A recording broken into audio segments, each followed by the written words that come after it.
Hello friends. Welcome to the Fiction Quest. How are you all? So in this video, we will see what if reincarnated in the world of Last Airbender with immortal power. But before we start, if you want more amazing stuff like this, then be sure to subscribe to our channel and like this video. Also, if possible, share this video with your friends. Now without wasting any more time, let's begin the story. You know, it's a little funny now that I think about it. What happened there was all an accident. I'm not as surprised that such a thing happened, really. No, not anymore. I remember what happened with such clarity. I was 5 years old when I went walking to Old Man Hokage's office. He was one of the only people in the village who were nice to me and I respected him. There was another person. I called him Aro Senin. He was a real perv. Those two only got the opportunity to teach me 5 techniques. The Kagebunshin no Jutsu, which created solid clones that were excellent for fighting and information purposes. The Kawarim no Jutsu was another. It allowed me to replace myself with any given object at any given time. The Henge no Jutsu, using this I could make myself look like anyone and anything I wanted to. The Rasengan, it was one of the Yondaime Hokage's incomplete, yet famous, Futon Jutsu. Finally, I had the Bunshin Daibakuha. It was to make my Kagebunshin explode, if necessary. I had already known about the furball, Kyuubi. I sort of figured it out after I met him. In actuality, the Kyuubi was simply chasing after the scent of some psychopath that slaughtered his kits, something about snakes, I'll never know. As I was saying, I was wailing towards the Hokage's office when I was grabbed from behind. I didn't see my attacker. How could I? He had blindfolded me. I heard his hateful whispers, how he wanted to finish what the Yondaime started, and slay the terrible demon. I didn't really care. I had heard it all before, anyway. But what I failed to realize that day was, this man had successfully put my life in danger. He had made me vulnerable and there was a strong chance that I would die. He removed the blindfold and revealed to me a cave. It was dark, only a lantern acted as my light. The man grinned sadistically. When I followed his eyes, I completely understood why. The entire cave was filled with villagers who hated my very state of being. They were each going to have a turn at trying to kill and torture me. The moment I felt that first kunai enter my flesh, I screamed. It was on this day that I learned of true pain, pain unlike any other. Kyuubi was constantly healing my injuries, but even he knew that this wouldn't save me. He pondered even as a massive portion of chakra left him. Then he thought of something that would change my life forever. What he did was the accident, not the beating I received that day. The only warning I had was a soft tingle in my eyes, skin, and tongue. I barely felt it over the pain. Then the man who started the entire torture session walked up to me, when everyone had their fun, and he strangled me with his bare hands.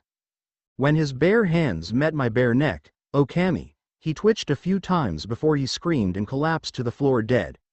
I looked up and several people looked into my eyes. Before I knew it, they were also dead. The tingling sensation spread to my stomach and, I don't really know what happened next. Kyuubi's energy covered me and took me to a safer location. I woke up in those dreaded sewers and walked down the hallway. There I saw him. Kyuubi in all his former glory. The poor kitsune was panting and on the ground. He would die, I knew that. But I didn't want it. He was one of my only other real friends. Then he spoke. Flashback, kid. I can't take this anymore. My chakra has left me. But I was able to give you some gifts before I left this world, he spoke. Even as a whisper, his voice echoed and thundered around the room. What? I asked. First, nobody can ever glare at you. If they ever see your eyes, they will witness all of your pain and suffering then die. Second, nobody can ever hit you. If your bare skin touches a person, the effects will be the same as previously and they will most likely die. Third, they can no longer poison you. Your body is immune to all poisons and you can eat literally anything. Fourth, all you need is a single day, and you will heal, though your body will age. Fifth, they can no longer hurt you, for you now have a fresh start. What do you mean, fresh start? I had asked, but it was too late. Kyuubi had died. End flashback. It was true. They couldn't glare at me, but I could never look at them either. I had to travel blind or my chakra would not only start to leave me at a breakneck pace, but I could involuntarily kill somebody close to me. I always kept a hit hidden on me. I had snatched it off old man Hokage's desk just a month earlier. Now it would serve the purpose of being a blindfold. The second was also true. They couldn't touch their bare skin to mine. If they did, the results would be the same. So, I wore a lot of clothes. I couldn't be poisoned and I could eat anything. In exchange, my sense of taste had been dulled extremely. Only the strongest flavors affected me. My healing was amazing. I could be slaughtered and killed by a mob one day, then wake up the next day around the same time, fully healed and alive. Only age could kill me. Finally, they could no longer hurt me because I was in a new, different world entirely. Kyuubi's home world. "Are we prepared for the invasion?" asked the commander to the soldier. "Yes, sir. But what?" asked the commander coldly. "The rumors of the Black Wind are starting to get to the other soldiers. They are beginning to doubt if this attack is wise. This Black Wind character is just a myth. He doesn't exist. Get that through your thick skull, soldier." "Why, yes, sir," saluted the soldier before leaving. "HMPH, Black Wind. These fools actually believe in an urban legend like that?" asked the commander to himself as he sat down and leaned back in his chair. "Fools," he murmured to himself as he took a sip of water. The dark figure ran around the walls of the fortification and smirked beneath his mask when he saw a pair of guards at the gate. He brought his hands into a sign and a pair of small puffs of white smoke appeared. There stood 2 copies of him. The copies removed their glove and vanished as the wind picked up. "Halt! Who goes there?" spoke one of the guards as he took a fire-bending stance. A single black-clad figure walked along. "I said, halt," spoke the guard again. The other guard assumed a similar fire-bending stance. "I don't like this," the second one said. Their white skull masks were a bizarre contrast to the Black Knight. Wind swirled around them just as a pair of bare hands made contact with their skin. They collapsed to the ground, dead. The 2 figures replaced the gloves and used a different hand sign. A second later, 2 small white clouds of smoke enveloped the clones and there stood 2 replicas of the deceased soldiers. The original took the 2 figures and dragged them into the forest before hiding them in a bush. The wind blew and the black figure had already walked past the imposters and into the enemy base. The commander suddenly woke up from his nap as somebody barged into the room. "Sir, all the soldiers are acting strangely. I think something has happened," spoke the soldier in an urgent tone. "So, they're probably just jittery about tomorrow's invasion. Go to bed, soldier," said the commander.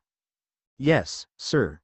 The dark figure was currently walking upside down and over a soldier. They were in a miniature iron castle. It was apparently the main part of the encampment. The figure smirked as he fell to the floor and stared into the Fire Nation soldier's eyes. The soldier collapsed having died. The figure seemed to wobble for a moment before shaking his head and placing a tag on the body. He then stored the body into the powder room where all the explosives were kept. The figure grinned behind his mask as he realized that this part of the castle was underground.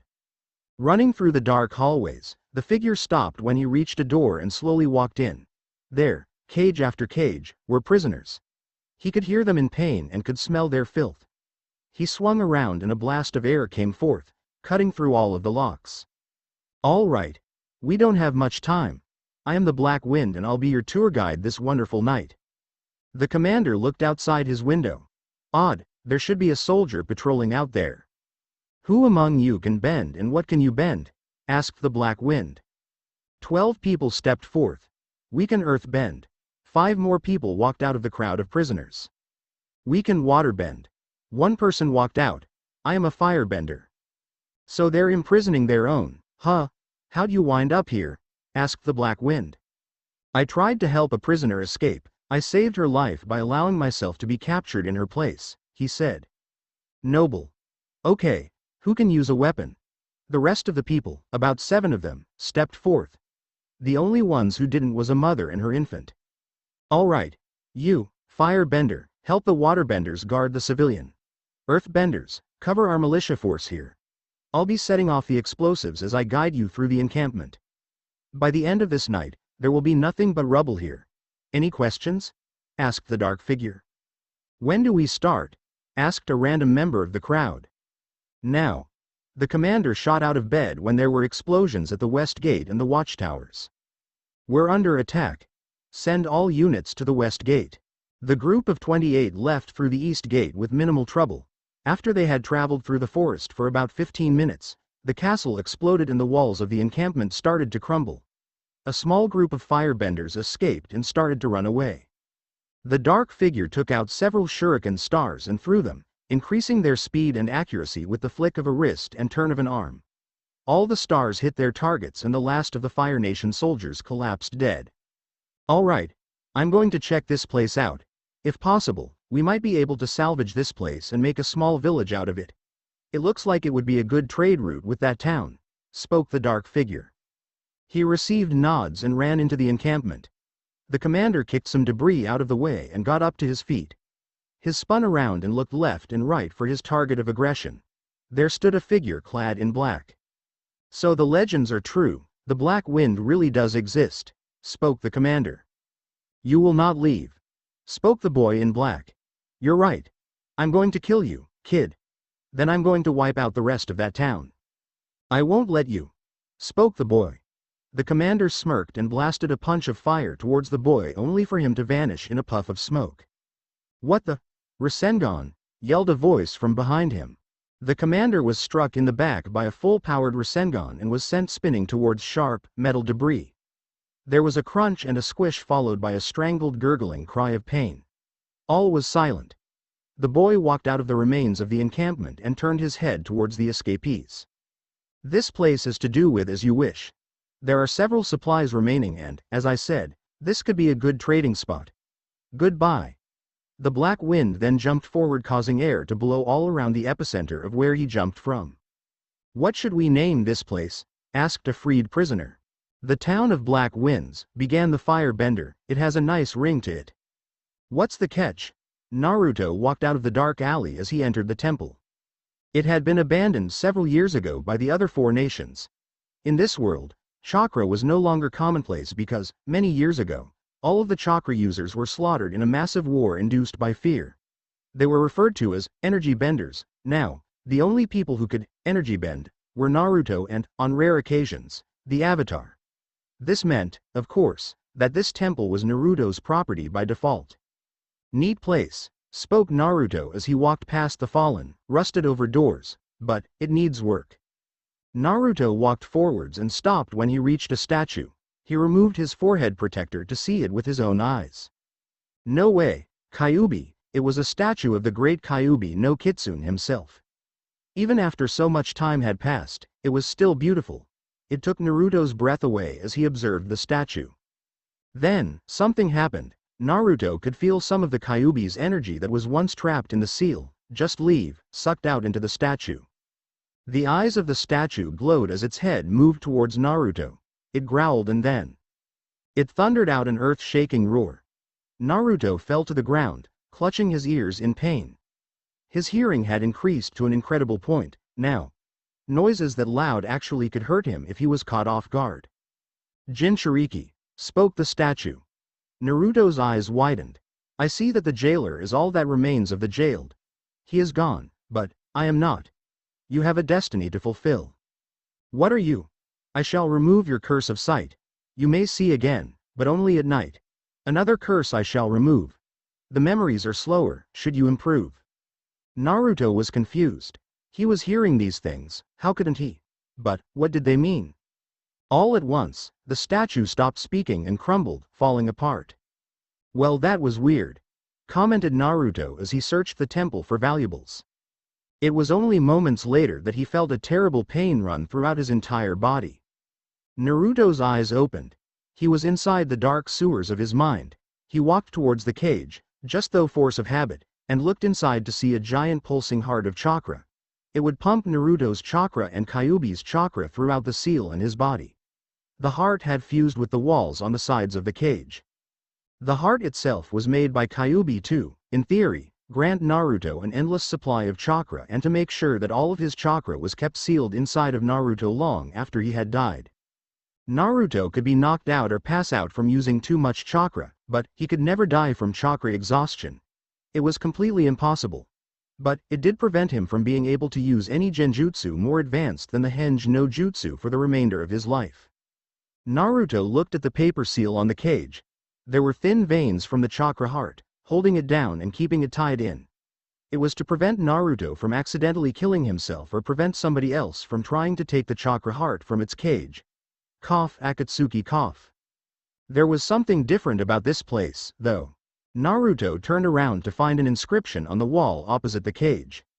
Sight in the night, within the moonlight, a touch of mind. Leave one behind, read Naruto. There was a pause. Nani? Naruto was now trudging through a desert. It had been about a month since that incident. But it wasn't bad. Naruto was now able to remove his blindfold as long as the sun wasn't out. In addition, Naruto could transfer one memory of his choice when making contact. If he held on for longer than 10 seconds, the person would start to be granted other painful memories. Though, if a memory was used on a person once, it would never work on that same person again. At that time, Naruto posed a theory: if somebody could live through all of his memories of pain, then they would be able to make contact with him. He would finally be able to feel. Naruto was sweating bullets underneath his black clothing. He was starting to doubt his chances of survival. That was saying something. Naruto could survive for an entire week without water before his life was in danger. Naruto turned his head towards his left and caught sight of something.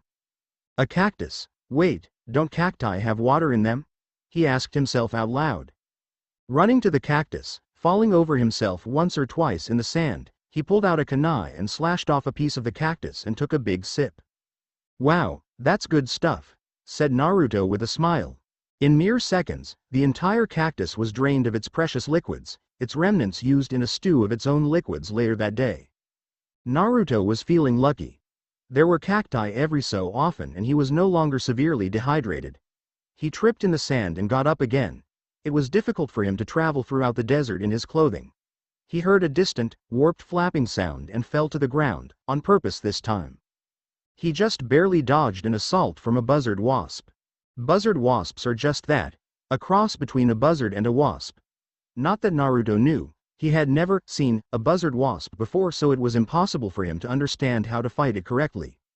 The creature swooped down to take a bite out of Naruto, only for him to blast it back with a punch of his fist. The creature started to try and shake off the blast of airbending it had just been forced through, then it fired honey at Naruto before sweeping down for a secondary attack. Naruto pulled out a pair of kunai and spun around with the air and wind. A blade of wind fired out and slashed everything in its path. The two halves of honey fell to the ground, the buzzard wasp quickly followed. Only one thought ran through Naruto's mind at that time. Lunch, he said, licking his lips. Naruto was currently hiding out in a rough shelter he had built from the carcasses of buzzard wasps and their honey. There were cacti outside of the rough hut he'd made. Naruto grinned as he inspected the kunai he had made from the buzzard wasp's bones.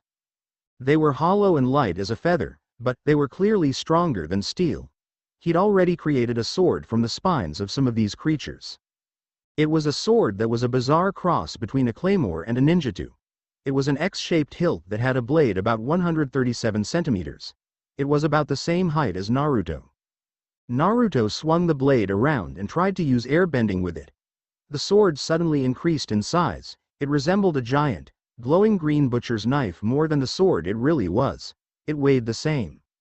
Naruto took a test swing and all of the energy was blasted out. Naruto's eyes comically widened beneath his blindfold. If it weren't for Naruto's clothing, the small sandstorm he created would have possibly blinded him, for real, this time.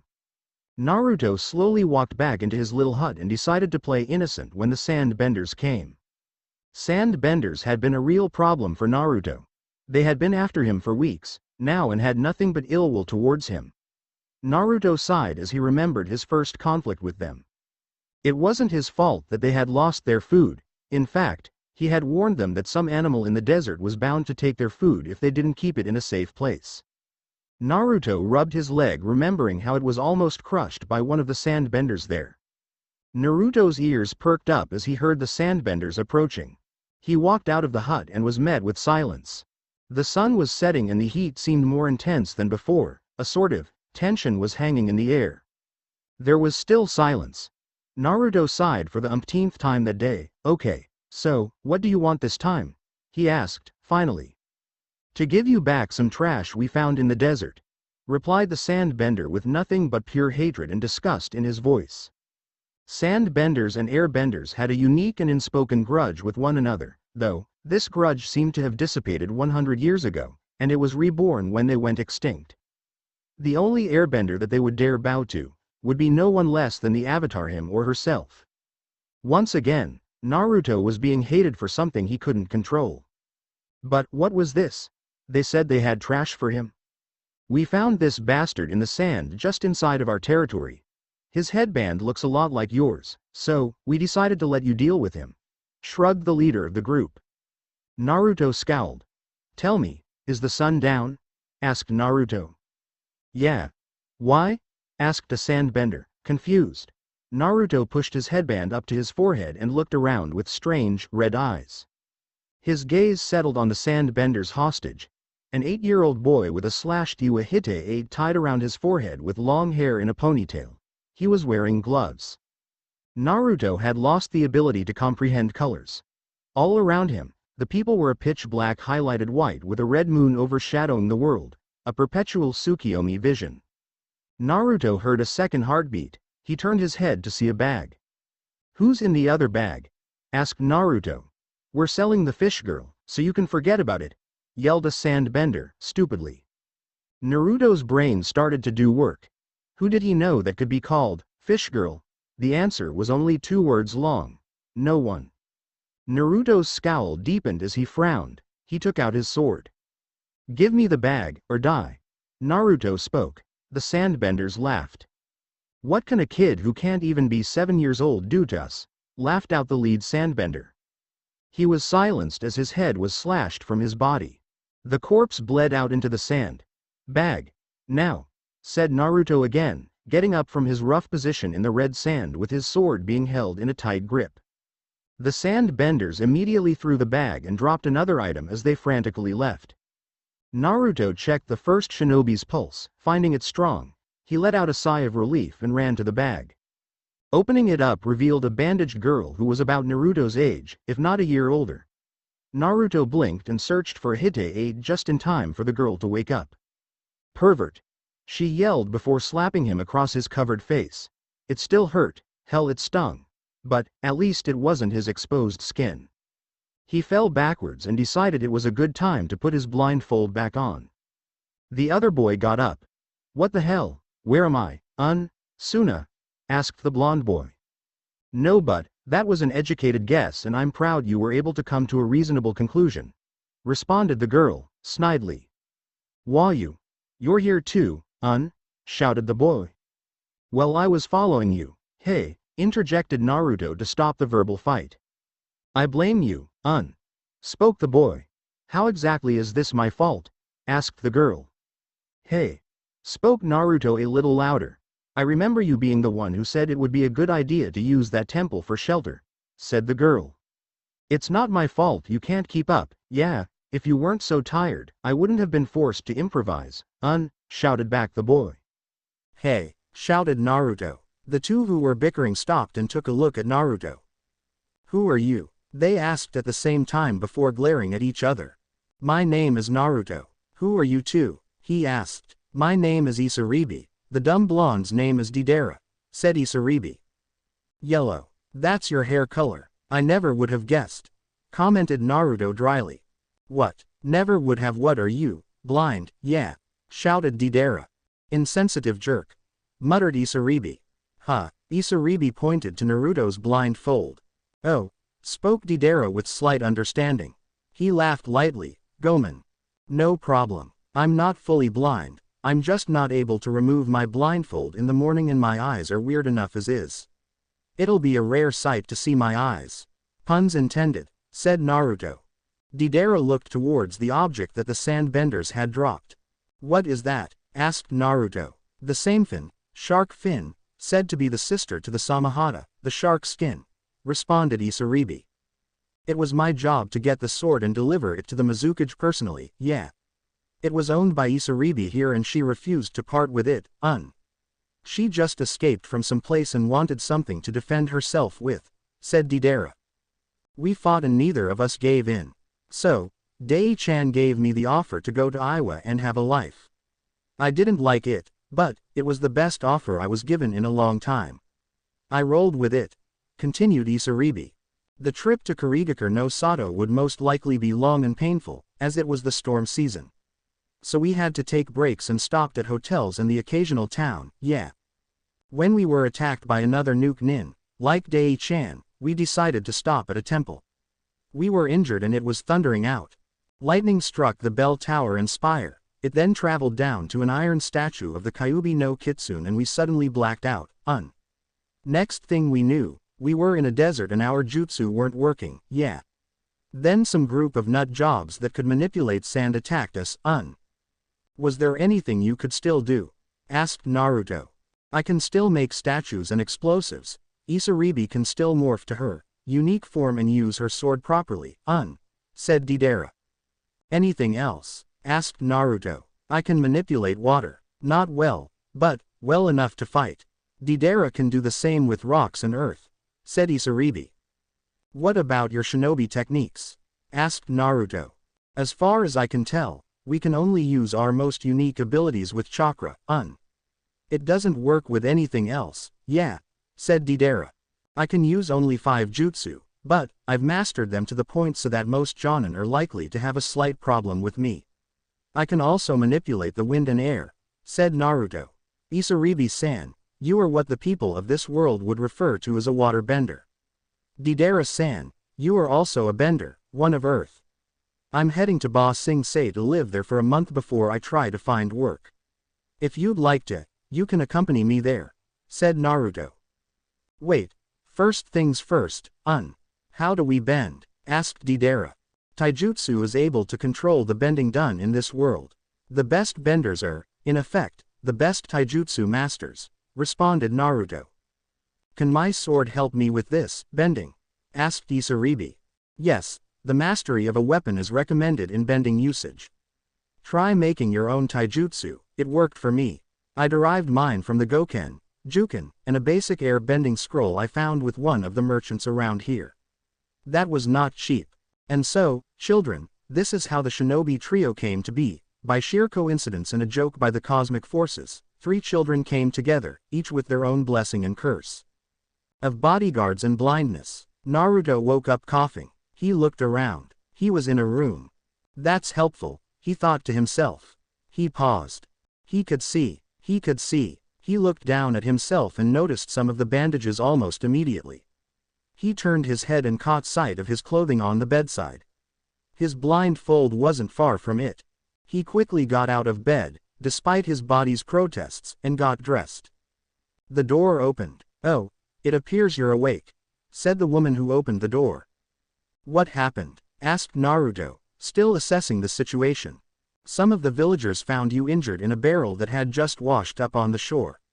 Since the people would suffer pain every time they touched you, they brought you here using gloves. We couldn't just leave you to die. So, we stitched up your clothes and helped nurse you back to health. You've been here for about a month. We actually didn't expect you to survive, let alone make an almost perfect recovery, said the woman. Ah, wait, what do you mean by almost? Am I going to suffer a heart attack and suddenly die if a fish starts to fly or something? Asked Naruto, worried. The woman blinked and started to laugh at the absurdity of the image Naruto had conjured up. No, your leg wasn't able to heal properly and you will walk with a slight limp for the rest of your life, she ended with some sadness. Naruto's eyes widened behind his blindfold, but, then he thought of all that could have happened to him. Deidara and Isaribi might not have lived or they could have barely escaped. But, if they had suffered the same injuries as Naruto had, they'd be dead. So, Naruto decided that having a slight limp was better than being dead.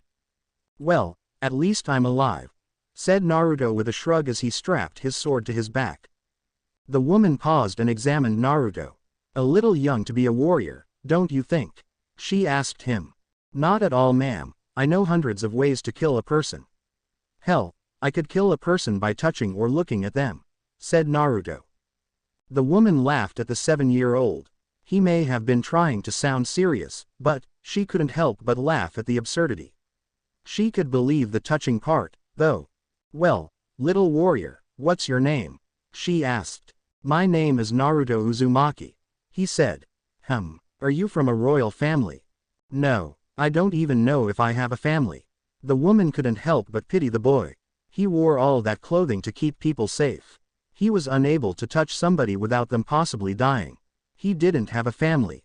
There were sounds outside. Ma'am, what is that? Asked Naruto. Oh, those are just some people practicing earth bending outside. If you'd like you can come watch. Naruto winced and the woman clapped her hands on her mouth. No problem, I'm not really blind. I just can't remove my blindfold until the sun's down, said Naruto, sorrow evident in his voice. He got up and left the room. Something occurred to the woman. Wait, you can't see, so how can you walk around like this? Asked the woman. My sense of hearing and smell are phenomenally high. Using these two senses, I can go anywhere I want through sound vibrations and I can track people and other objects with my nose. Pretty neat, right? Asked Naruto. I suppose, replied the woman, unsure.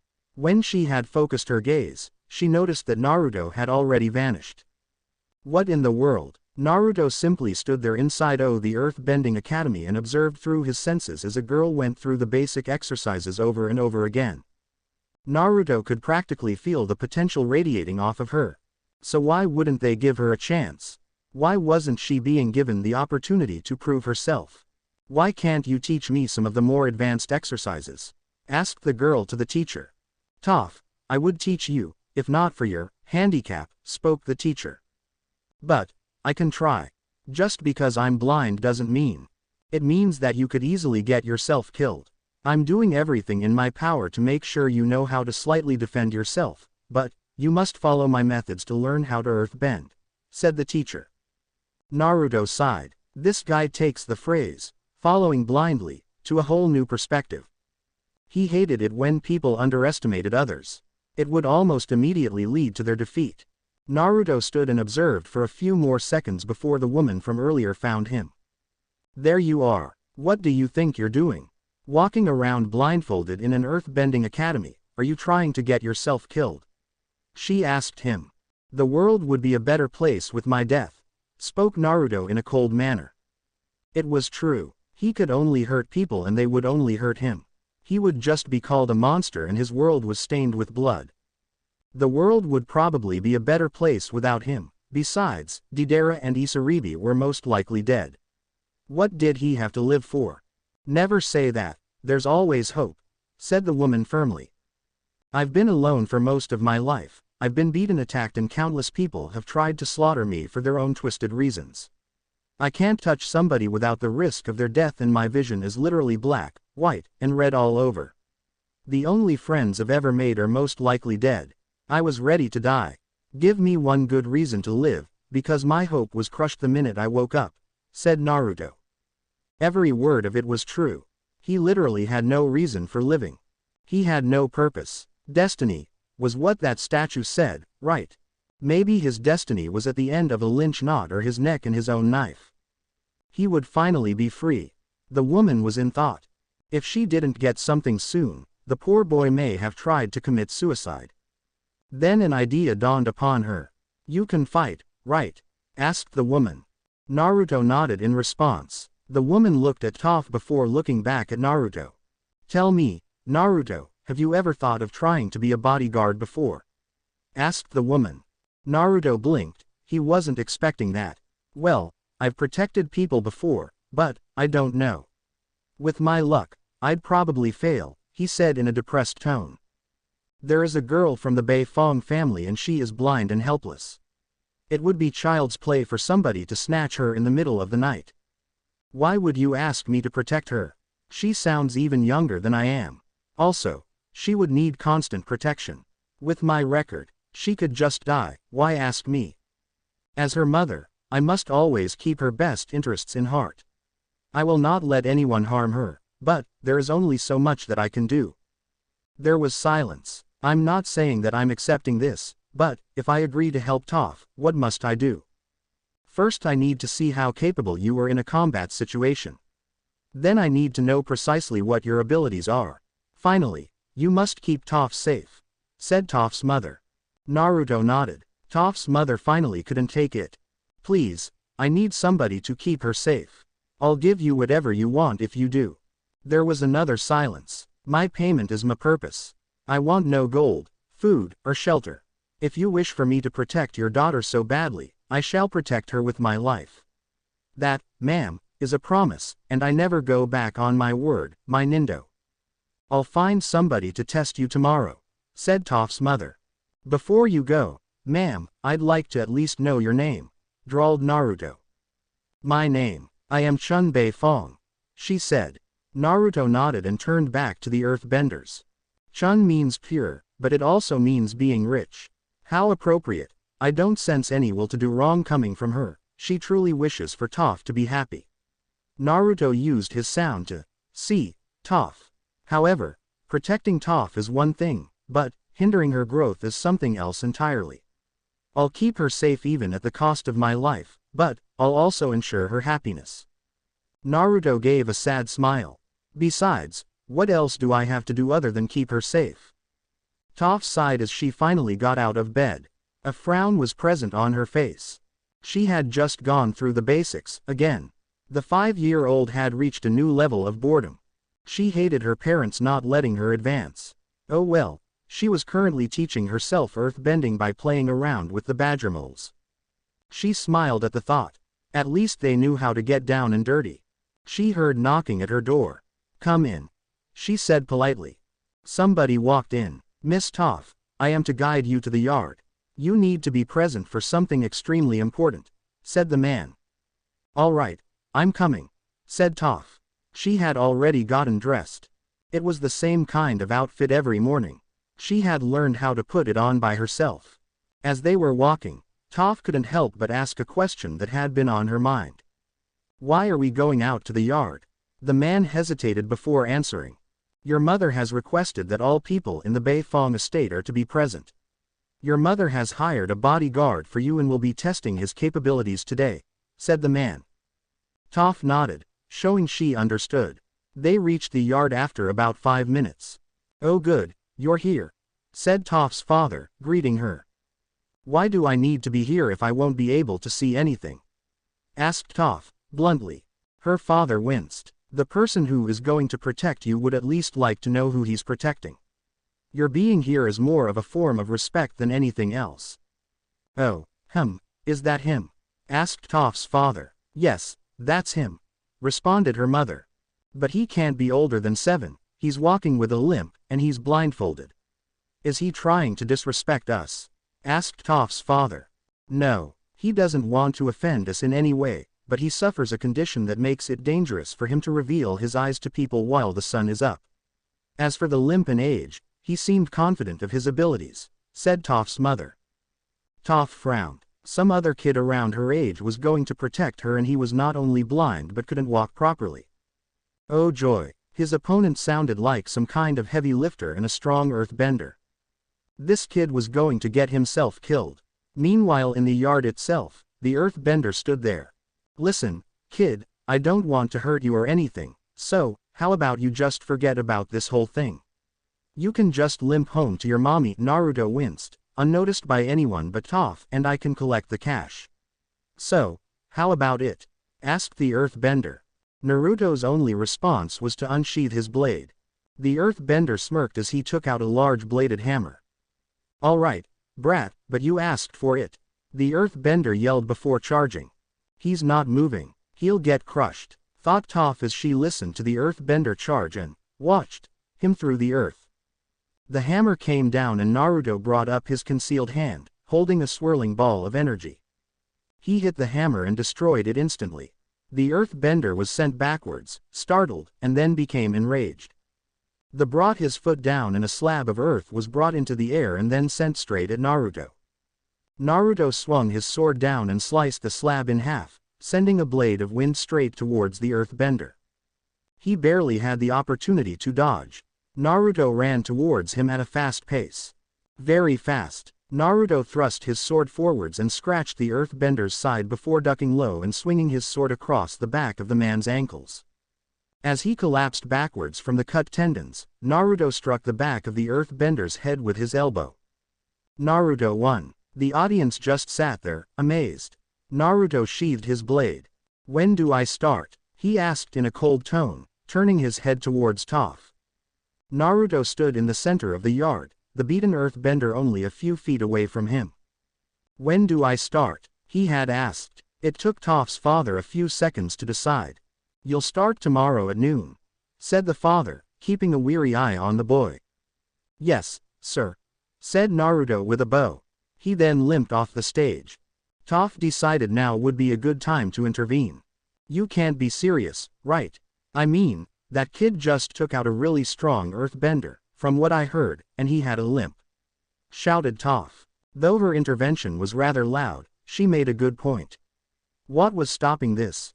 Naruto, character from suddenly turning around and knifing their daughter in the heart. Quite simply, nothing. But, he said it himself. He has nowhere to go and he would have nothing to gain from hurting you, assured Toph's mother. Toph was unconvinced. This kid could have killed that man. What's worse, he held no remorse when he could have ended the man's career as an earthbender. He reeked of death and was just so. Cold. She hated him. He frightened her to new lengths and made her afraid of what could be. That boy, no, that monster easily wanted to kill her. But, she wasn't sure. Her parents hadn't felt the underlying tone of warmth in that blizzard he called a voice. They didn't feel kindness radiating off of him as much as they felt fear and death. They couldn't understand what he should have been. Toph could easily recognize that Naruto didn't enjoy bloodshed. But, he still fucking creeped her out. Quite frankly, she was positive this kid was bad news. She was broken from her musings as she heard the man shout something. You damn brat, you can't do this. I'll kill you for making a fool out of me, yelled the man as he stumbled to his broken feet. Naruto turned and spoke, you've lost. There's nothing more to it than that. But, if you attack me with the intent to kill, I'll be happy to oblige. The man smirked and punched, sending a medium-sized rock at Naruto. Naruto simply sighed and spun around, his sword out. A blade of wind slashed the rock in two and continued on to the earthbender. Frantic, he attempted to jump out of the way, but, with his ankles so damaged, he only fell to his knees as a blade of wind swiftly went through him. For a few seconds, he just stayed in his kneeling position. But then, thin red lines traced his arms and waist. The lines thickened as blood stained his clothes and the yard. He collapsed backwards, his arms sticking out from the earth and his body below the torso still in its kneeling position. His half-body was on the ground sputtering incoherent words of pain. His life was over, so, Naruto decided to end his suffering.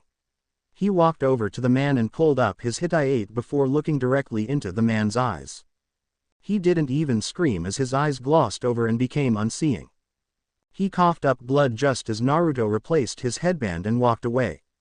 The man was dead. Toph and her parents just stood there, speechless at what had just occurred. This boy had killed somebody without so much as a blink of an eye. Well, they didn't think so, at least. Toph's mother looked ill and had left the yard to find somewhere, dignified, enough to throw up. Her father seemed to be hyperventilating. Toph feared for her life. He was her protector, a killer. Wow, her parents sure knew how to pick him, she had thought bitterly. Toph sat in her room alone, mulling the day over in her mind. Her bodyguard was a psychopath. Her bodyguard was colder than ice. Her bodyguard was standing in her doorway. What do you want? Asked Toph. I'd like to get to know the person that I'm protecting. It's odd. You aren't like how your parents describe you, said Naruto. If they actually got to know me, then they wouldn't be so wrong. Hi, that makes sense. Hi, oh, yes, I'm not exactly from around here. I speak a language called Japanese. Hi means yes, Toph-sama. Sama is an honorific. It shows great respect and formality. I often use them around others. That's just weird. It can be, sometimes. But I don't really care. Speaking Japanese is as much a part of me as being a shinobi is. Shinobi. Hi, a shinobi literally means human tool. It is my job to kill, but that doesn't mean I have to enjoy it. I thought you killed him in cold blood. No, I can tell that even you doubt these words. I killed him in self-defense, I even warned him. Every time I kill a person, I die a little more inside. It's sad, really, but What else is left for me? Toph-sama, your mother was able to get me to protect you, and I will do so with my life. I don't like you. That can't be helped, I suppose. Not many people do like a person who kills. There was a pregnant pause. How long have you been killing? Asked Toph, hesitantly. I'll tell you when you're older. Toph groaned and threw a pillow at Naruto. 1 month later, Toph sighed as she ran her hand through her hair. She had to do the basics, again. She took a rock she had found outside and started to manipulate it. She heard the door open as Naruto entered. Toph dropped the rock she was holding at the sound of his voice. I see that you're much better at earth bending than you let on, he spoke. I hate it when you do that. Please, don't tell my parents, she said, desperate. Who said I was going to tell them? They underestimate the disabled, Toph. I'd like to help you show them the light. Naruto said. What, you want to be a great earthbender? I'll help you. I may be a shinobi and airbender, but, if there's one thing I know how to do, other than kill, it's being able to help somebody. Why would you want to train me? I could get hurt. It's because you need happiness in your life. Trust me when I say that life is not worth living if you aren't happy. I still don't like you. And I never said you had to. Toph started to walk out when a sudden thought hit her. But, if my parents come in, won't they realize that I'm gone? Asked Toph.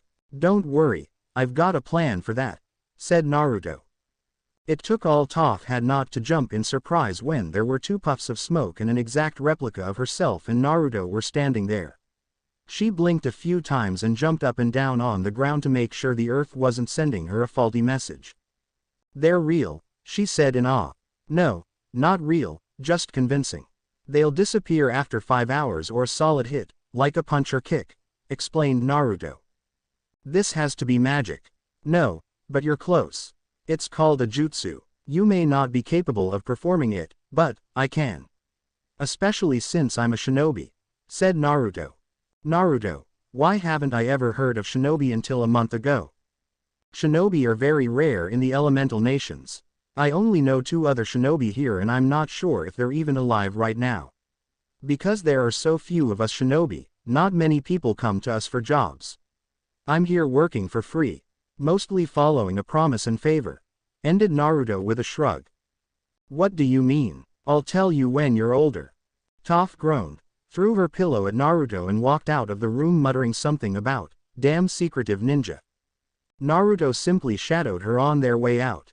Naruto stood in the cave without his blindfold, taking in the sights. He had nothing to fear since Badgermoles had no eyes and Toph, too, was blind. Hey, Naruto, shouted Toph in the middle of her training. What? Asked Naruto. Well, why do you wear so much clothing? I mean, people can't even see your skin, said Toph. Also, I know you're not blind, so, why do you wear a blindfold? She asked. I can't touch anyone, otherwise, they could suffer immeasurable pain. I can't look someone in the eye while the sun's up, or else they'll die. My blindfold is currently off because you're blind. Blind people are unaffected by my sight abilities. What? You mean, you could see anytime you wanted to, but, you don't want to because you could hurt somebody? That's pretty much it. That's deep, I know. Toph couldn't help but pity Naruto. He had a limp, made himself blind, and couldn't feel somebody else without hurting them. It was really sad. Toph, I'd prefer to not be pitied, said Naruto. Toph's eyes widened. I read your facial expressions and listened to your heartbeat. I've cried enough already, but, there's some hope. I may not have my sight, but, my unique sense of touch and most of my sight abilities won't be passed on to my kids, if I have any. Also, when I make contact with somebody's skin enough times, they'll become immune to my ability. I'm sure, one day, I'll be able to find happiness, one day. Toph couldn't help but hear the hopelessness of his words. Oh, speaking of, Toph, why not say introductions? Asked Naruto. Introductions? Asked Toph, testing the new word on her 5-year-old tongue.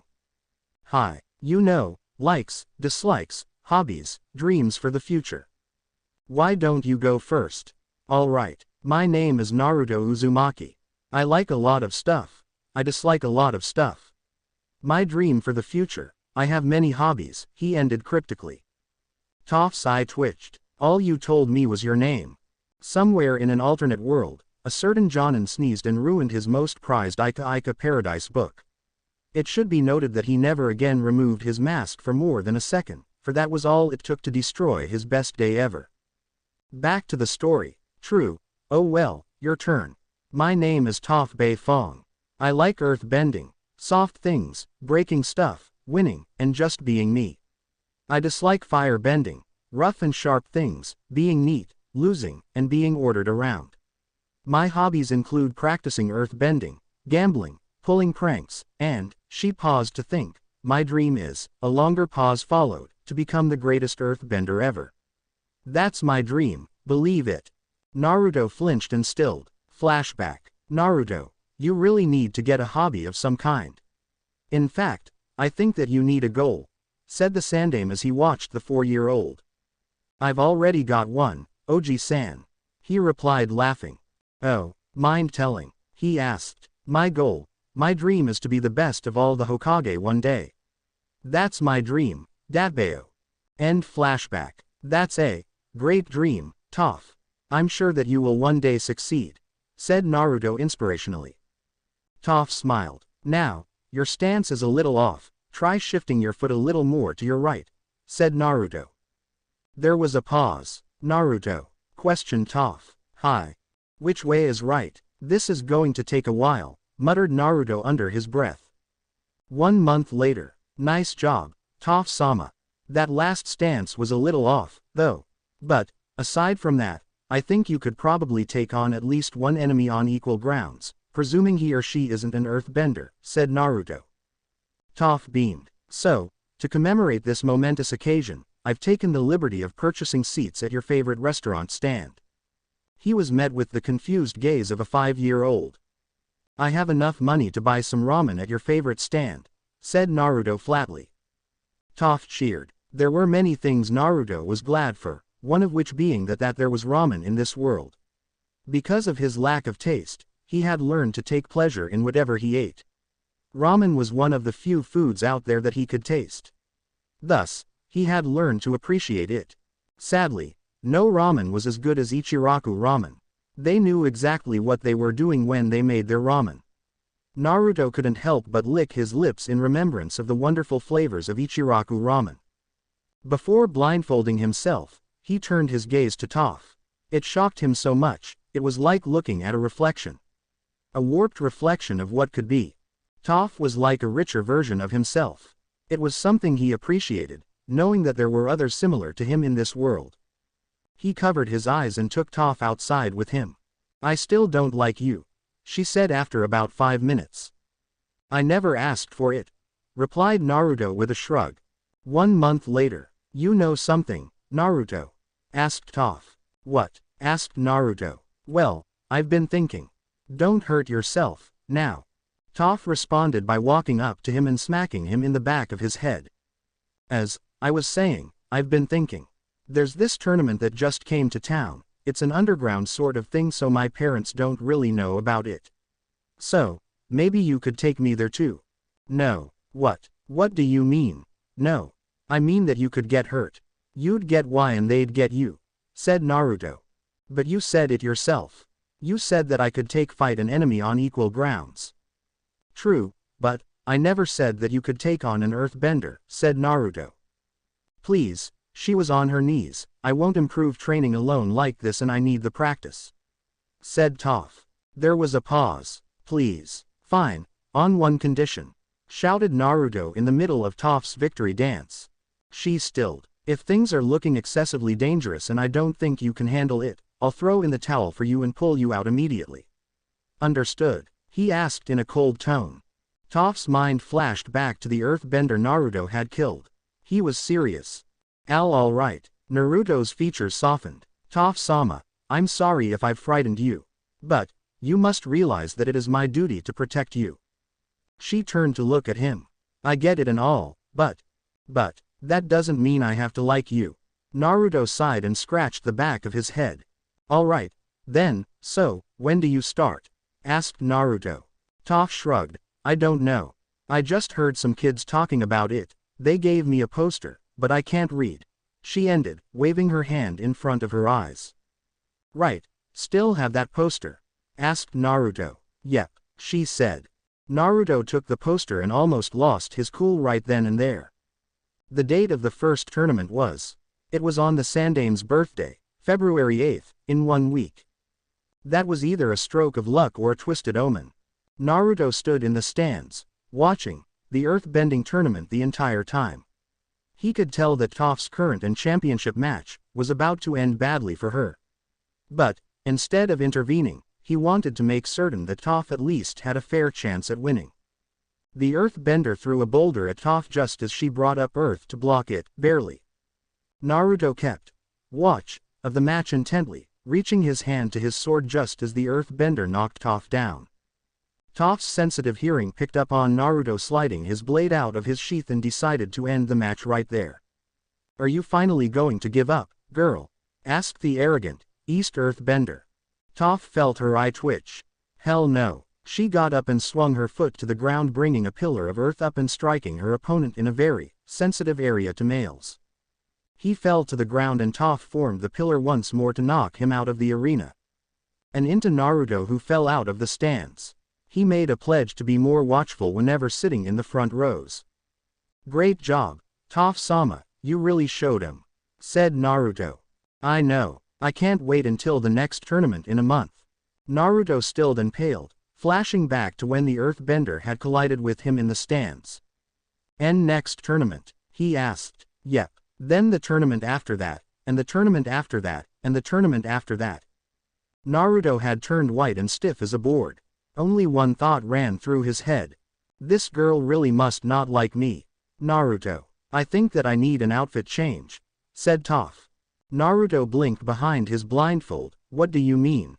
You look perfect, to me. There was a moment of silence before a smack resounded throughout the cave. Itai, ouch, said Naruto, rubbing the back of his head.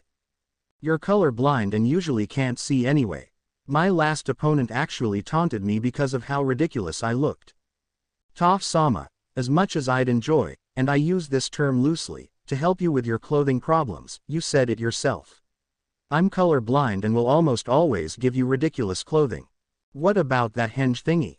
The henge no jutsu usually does require color that has to be imagined by the user. However, I've perfected it to a point that I can do that without knowing the colors of who or whatever I'm transforming myself or my Kujbunshin into. Oh, I have no idea what you said, but I think I sort of understand. You're clueless, aren't you? Yep, Naruto sighed. I'll tell you again when you're older. God damn it, what's with you and the, I'll tell you when you're older, shit? She yelled at him. For a brief time all was silent until Toph's eyes widened and she took a step back. Toph-sama, where did you learn such language? Asked Naruto, sweetly.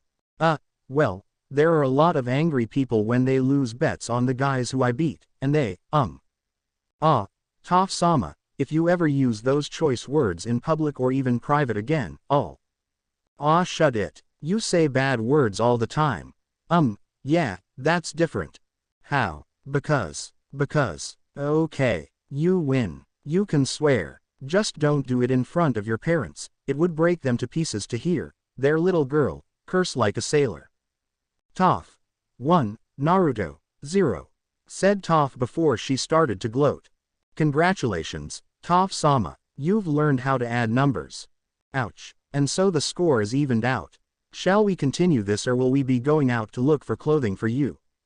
Toph smacked him in the back of the head again. We're blind, you idiot. Right. Now, who the hell is going to help us buy the clothing you need? There's a match coming soon. We have to find somebody quick before my name goes from the blind boulder to the blind clown. Personally, both names suck.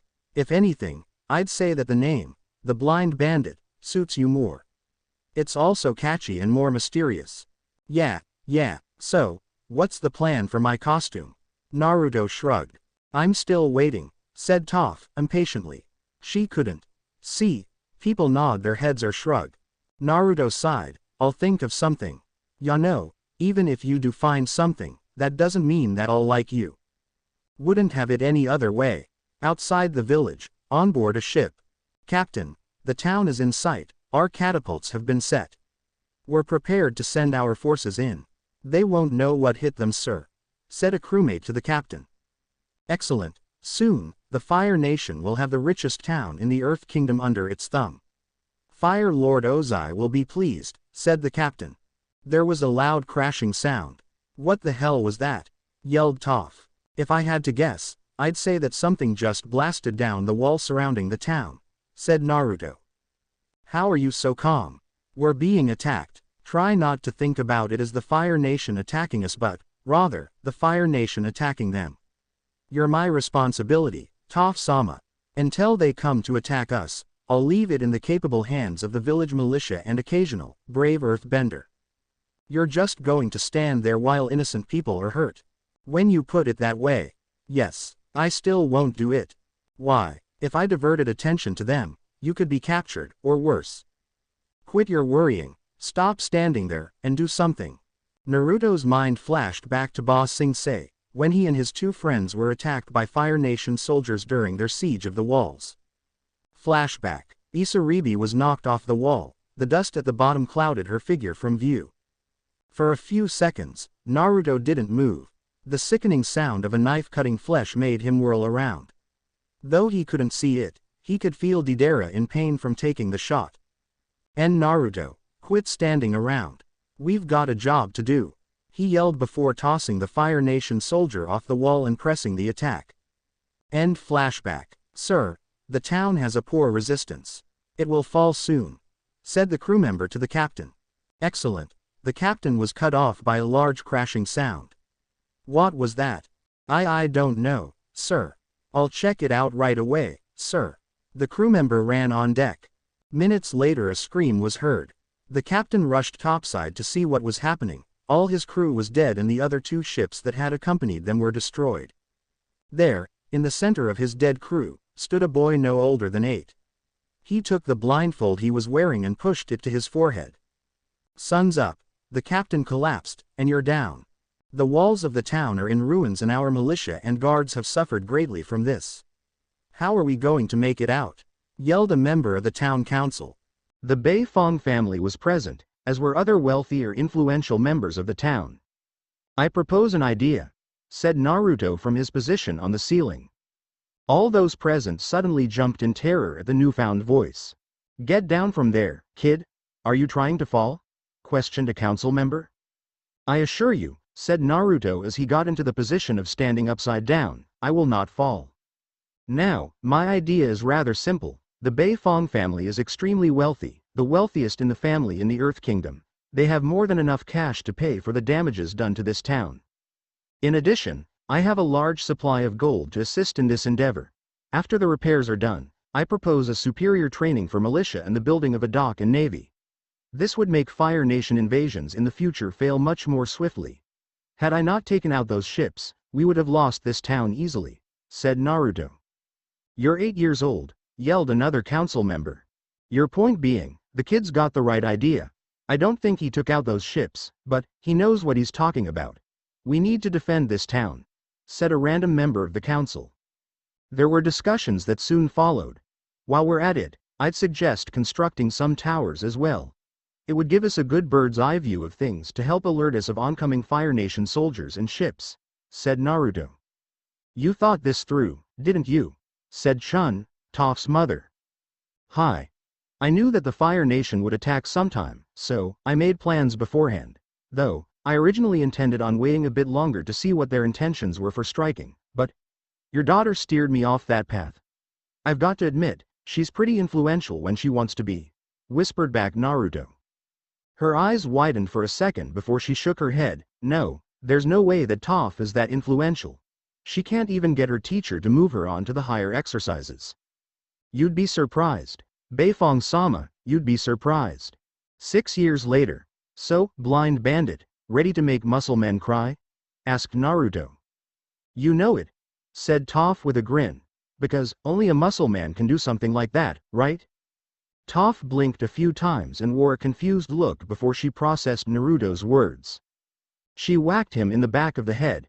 "You idiot, I'm not a guy," yelled Toph. "But you act so much like one." Toph cracked her knuckles and closed her eyes as she turned to Naruto. Kawaii, scary, mumbled Naruto. What was that? Asked Toph, preparing to deliver punishing blows to the back of Naruto's head. I said kawaii, you know, cute. The sound of a fist whacking somebody in the face resounded through the cavern. You think I'm cute when I'm angry? You're just asking for it now. Anyo, don't you think you should be getting prepared for the upcoming match? Asked Naruto, quickly changing the subject so as to avoid being beaten to death. Oh, right. Toph ran into the other room and prepared herself. Now, all I've got to do is head to the stands and watch the fireworks, thought Naruto as he smirked before scowling. But, what was that I saw when she blinked? There's no doubt in my mind, that's exactly what they have to be. I've seen one on her upper back as well. It's the only explanation. I'd better save this for later, though. Naruto ran into the stands wearing as much clothing as possible. He still wore all black. A hood on his head and his Hite-8 was, once again, serving as a blindfold. He was wearing a mask on his face that covered his cheeks and mouth perfectly. There was no gap between his mask and Hite-8. He wore a pair of metal-plated gloves and the sleeves of his large jacket covered his wrists. His pants were pitch black, going down to his ankles and were tied onto his legs in some places with weighted, dark gray bandages. A sash-like belt went from his right shoulder down and around to his left before looping around. It served to hold his sword in place. He was wearing a pair of steel shin guards and boots. His belt was slightly tilted and remained almost totally covered by his jacket. Naruto walked into the stands and took his usual seat in the front, awaiting the pain Toph would deliver to the other competitors. He heard a few steps to his left and slightly craned his head in the direction where he heard the footsteps. Odd, it wasn't commonplace for somebody to sit in the front row, else they have the wish to die by being crushed by stray boulders from the participants of the fight. Very odd indeed. Excuse me, asked a girl who sounded like she was about his age, do you mind if we sit here?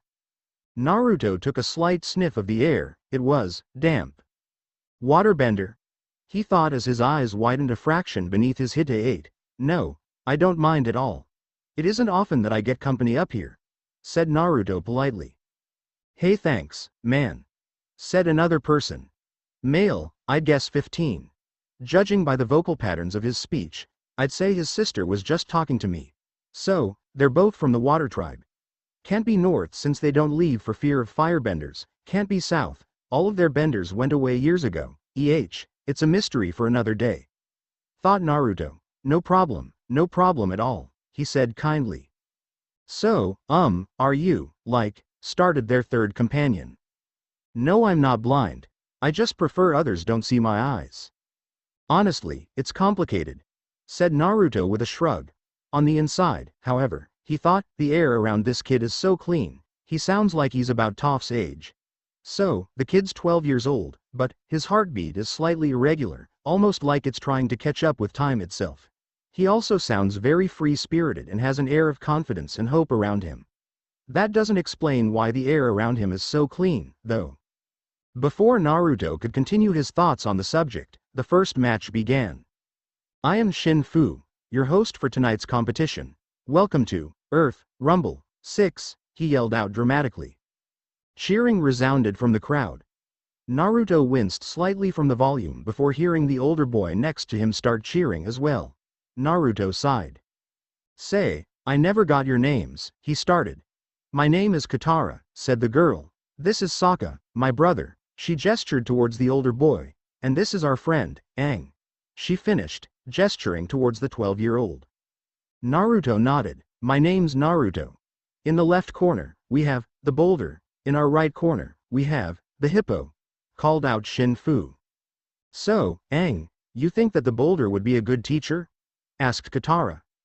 Nah, I need to find a teacher that listens to the earth, he replied. Listens to the earth, could he be talking about Toph-sama? Thought Naruto frantically as his head tilted slightly towards Aang. One by one, the boulder defeated each of his opponents. Next up is the blind bandit. This guy stands no chance against her, said Naruto. Her? Asked Aang. Oh yeah, she's only 12 years old and she's come close to killing guys even better than the boulder. He's doomed, said Naruto. You don't have to be so pessimistic about it. I feel I must. Besides, I'm so good at it, Naruto ended. Though the three others couldn't see it, they just knew that he was smirking. Oh look. The match is starting, said Naruto, pointing to the center of the arena. Now for the match you've all been waiting for, the boulder versus the blind bandit, called out Shin Fu. Katara's eyes bugged out when she saw the little girl at the other side of the larger, muscular boulder. She's not really blind, is she? Asked Katara. I think she is, said Aang in awe. You're right. She's completely blind, or so you'd think, said Naruto, cryptically. What I said will be a mystery solved if you ever see her, though it's doubtful.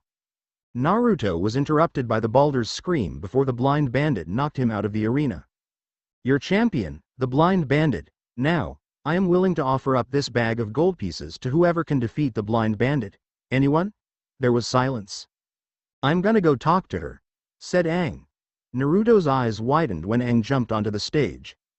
I'll do it, called Aang. How hard could getting her to understand me be? Naruto sighed. That kid, Aang, he's an airbender, isn't he? Katara and Sokka's eyes widened. How do you know that? Are you some kind of Fire Nation spy? Hissed Sokka as he reached for his boomerang. No, it's just, Aang jumped pretty high and the air around him smelled too clean. Firebenders have an ash-like smell around them. Earthbenders have a soil-like smell around them. Waterbenders have a damp, watery scent around them. I suppose that airbenders normally have a clean smell around them. If she's facing an airbender, after my training, he'll stand no chance at all, even if he is the Avatar, said Naruto. How did you know Aang was the Avatar? Katara almost shouted. Because an airbender has been confirmed as being the Avatar, I know for a fact that I can only bend one element. Before Sokka and Katara could delve further into what Naruto meant, Toph kicked a large boulder towards Aang. Toph heard her opponent make light contact with the ground. Very light contact, an airbender. I thought Naruto was the last airbender. No, if he was the last airbender then he would have to be the Avatar and be over 100 years old. He would have been raised by peace-loving monks. He said he was an orphan that was constantly attacked and beaten.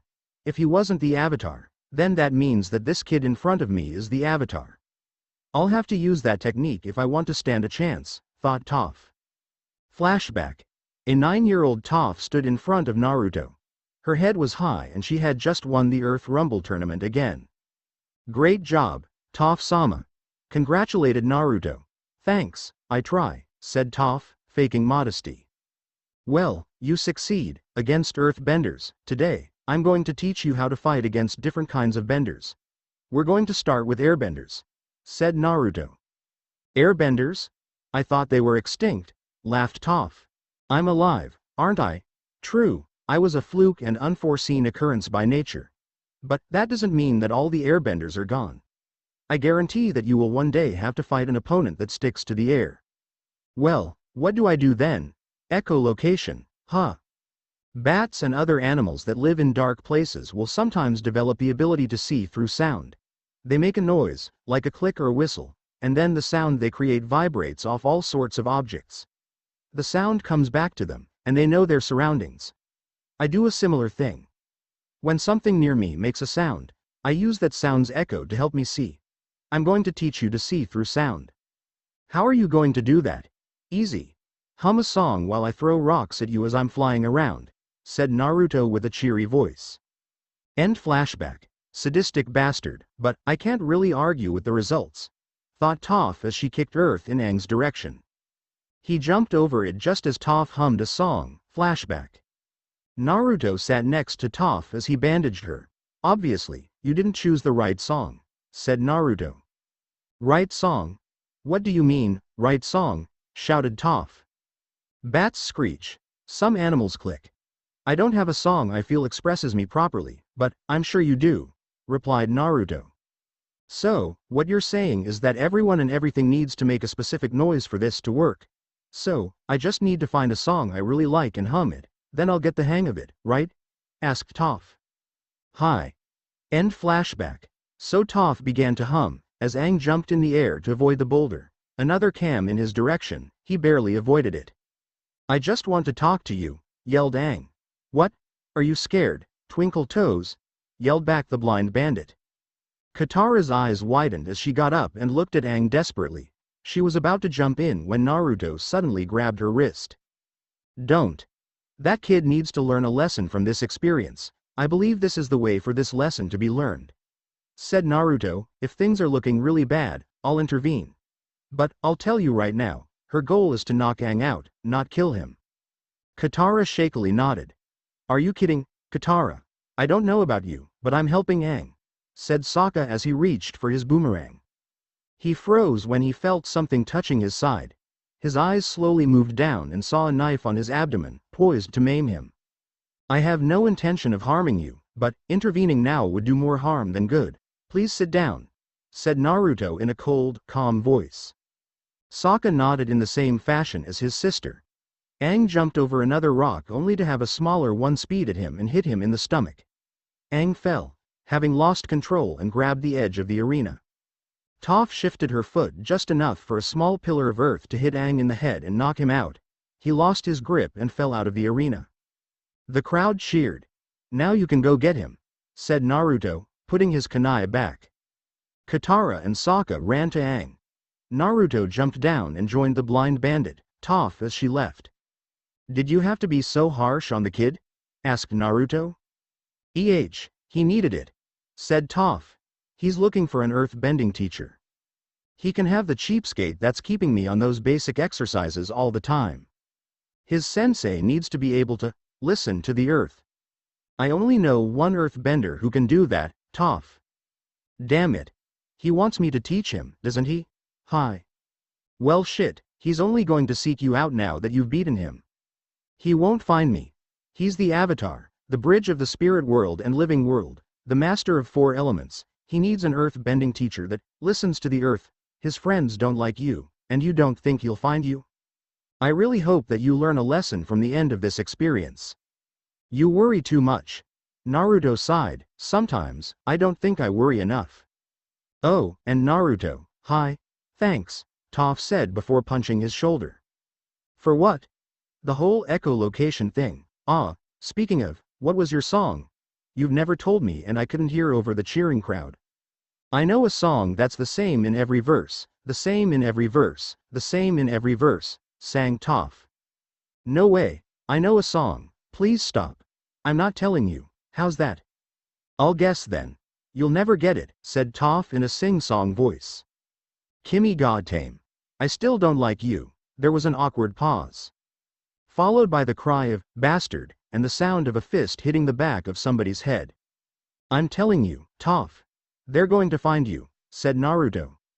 Yeah right, called Toph. So, your name is Toph? My name is Aang, and I'm the Avatar, said the 12-year-old, coming out from behind a bush. I told you so, said Naruto. Toph swung her fist around and whacked Naruto in the back of the head. Jerk, she hissed. You two know each other? Said Sokka. Anyo, hi. I already said that I'm the one who taught her, said Naruto. You taught her how to earth bend? Asked Katara. Oh, hell no. I bend the opposite element. I taught Toph how to see her opponents at all times, even when they're in the air. I sparred with her to help better her abilities. But, I didn't teach her how to earthbend, she learned by playing with badgermelees, said Naruto. You're kidding, right? Asked Sokka. Nope. So, Toph, will you be my earthbending teacher? Asked Aang. Look, I don't know how you found me, but you can forget it, said Toph. Toph-sama, let's not get too hasty here. Going with the Avatar could really help us, especially with your dream. Besides, they seem smart enough. If it really bothers you that much, I'll come with you, said Naruto with a shrug. Them, smart, yeah right, I bet that they can't even figure out what element you can bend. She called out. That's a pretty good idea, Toph. But, honestly, that sounds like something for a later date. How about this, we say no and leave it at that, ended Toph. But, leave it, shouted Toph. There was the sound of footsteps as the guards approached. Aang and his friend's eyes widened as they ran behind a bush. Toph, are you all right? Asked one of the guards. Yeah, I'm fine. I just thought I heard something, said Toph, timidly. Nice acting, thought Naruto before he turned to the guards. Yeah, don't worry. There's nothing around for miles. She's fine, I'm here, aren't I? Asked Naruto. The guards looked at each other before shrugging and walking away. You three really should go, said Naruto. Toph-sama isn't interested and I won't be able to do that next time the guards appear. Aang frowned and looked at Sokka and Katara for a second. We're not giving up, said Aang. All right, have it your way, said Naruto before the Avatar and his friends left. When he was certain that they were gone, Naruto turned to Toph. You really want to go with them, don't you? Asked Naruto.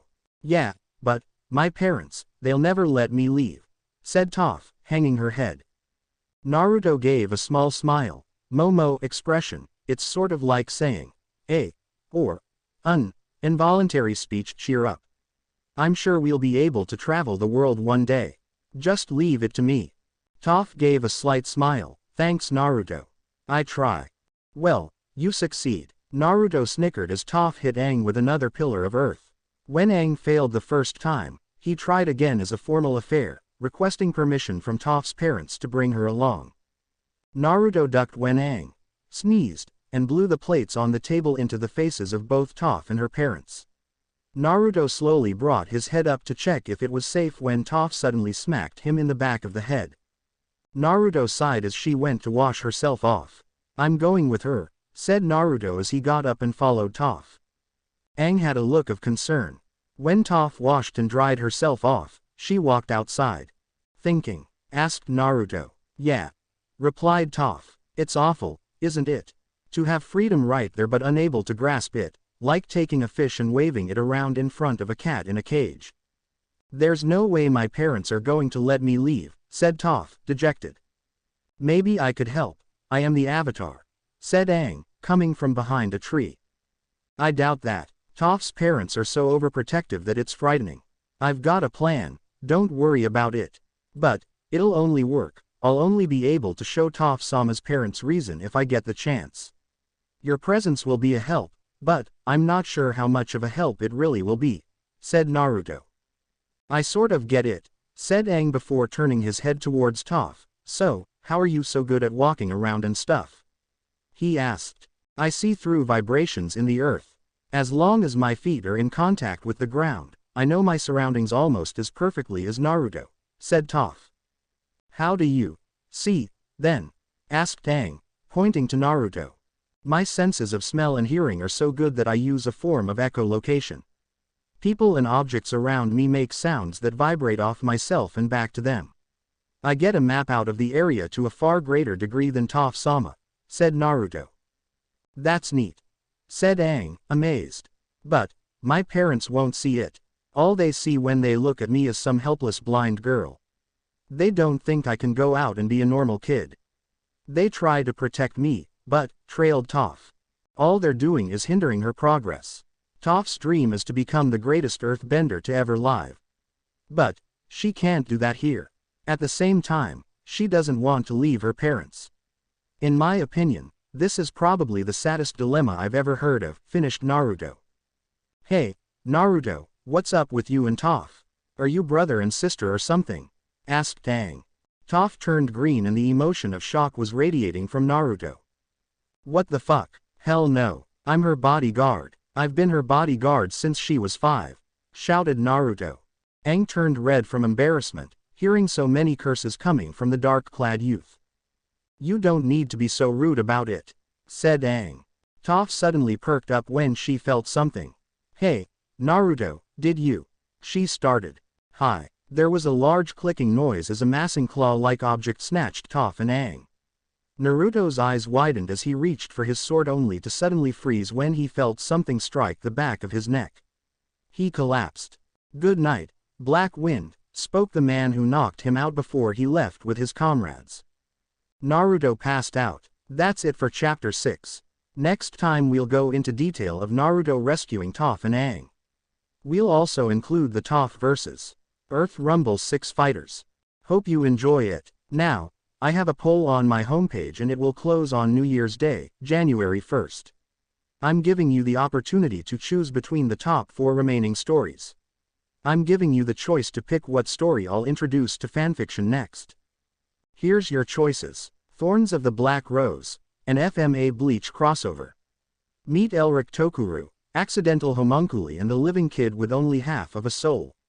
The new, unwilling pride, with his friends, he plans to infiltrate the Seraite to discover his heritage, but most of all, he searches for his father. Blue Eye, Black Moon, Red Vision. During the Sanin's first C-rank mission, they meet a mysterious foe who captures Orochi's heart. During their first B rank, they are saved by the same shinobi. During their first A rank, they save him. Who is the man with the black Mangekyou eyes? Femorochimaru x Naruto time travel.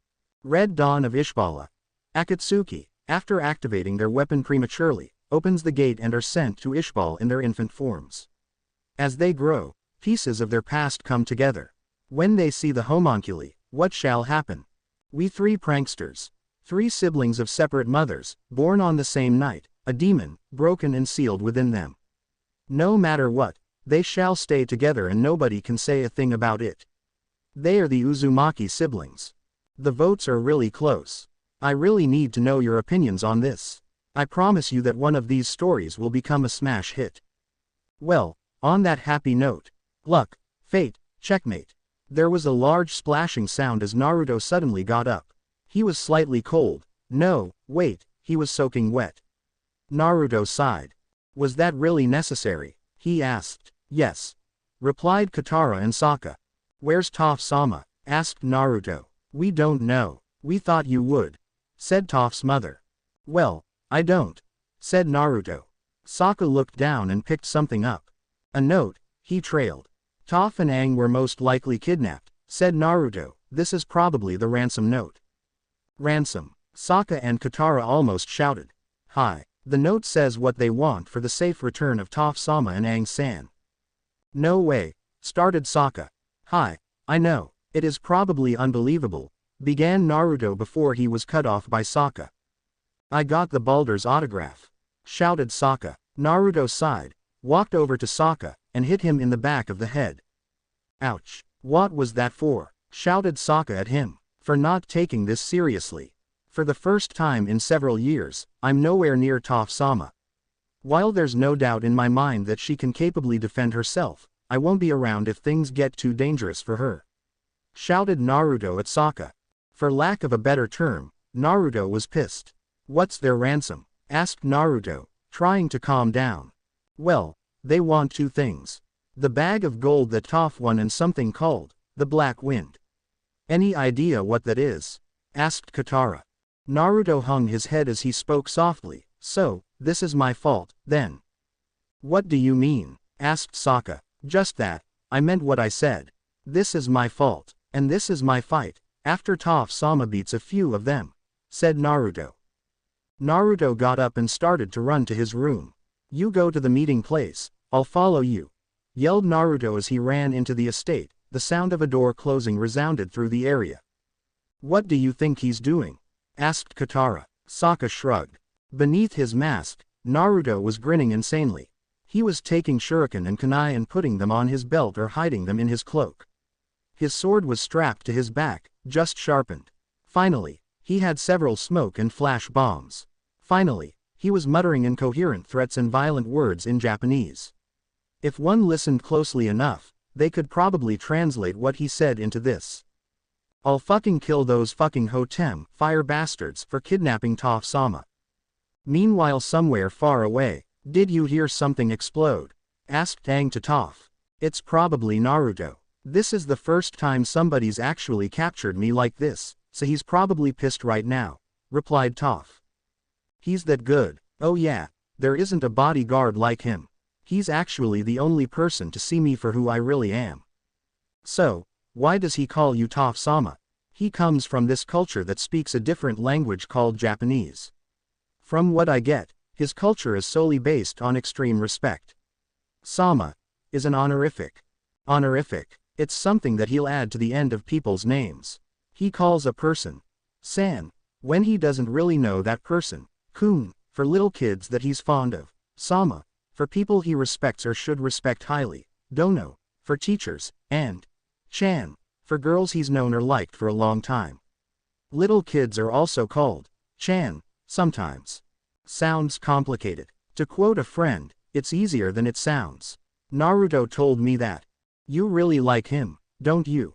Yeah, he's a great guy, despite his. His what? The first time I met Naruto, he was 7 years old and I was 5. He killed somebody.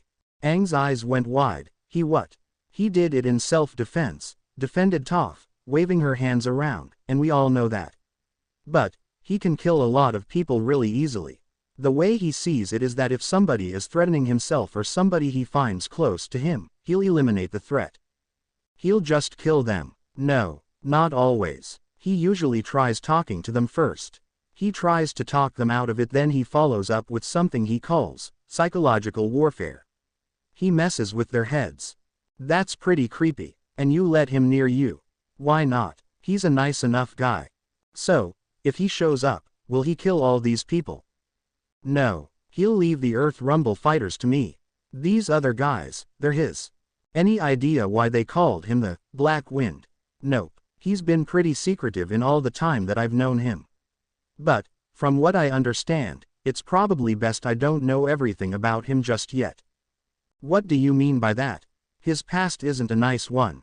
He was attacked and beaten until he was 5 years old and ran away. I, honestly, don't want to find out too much more about his past. That alone was enough to almost make me cry, almost.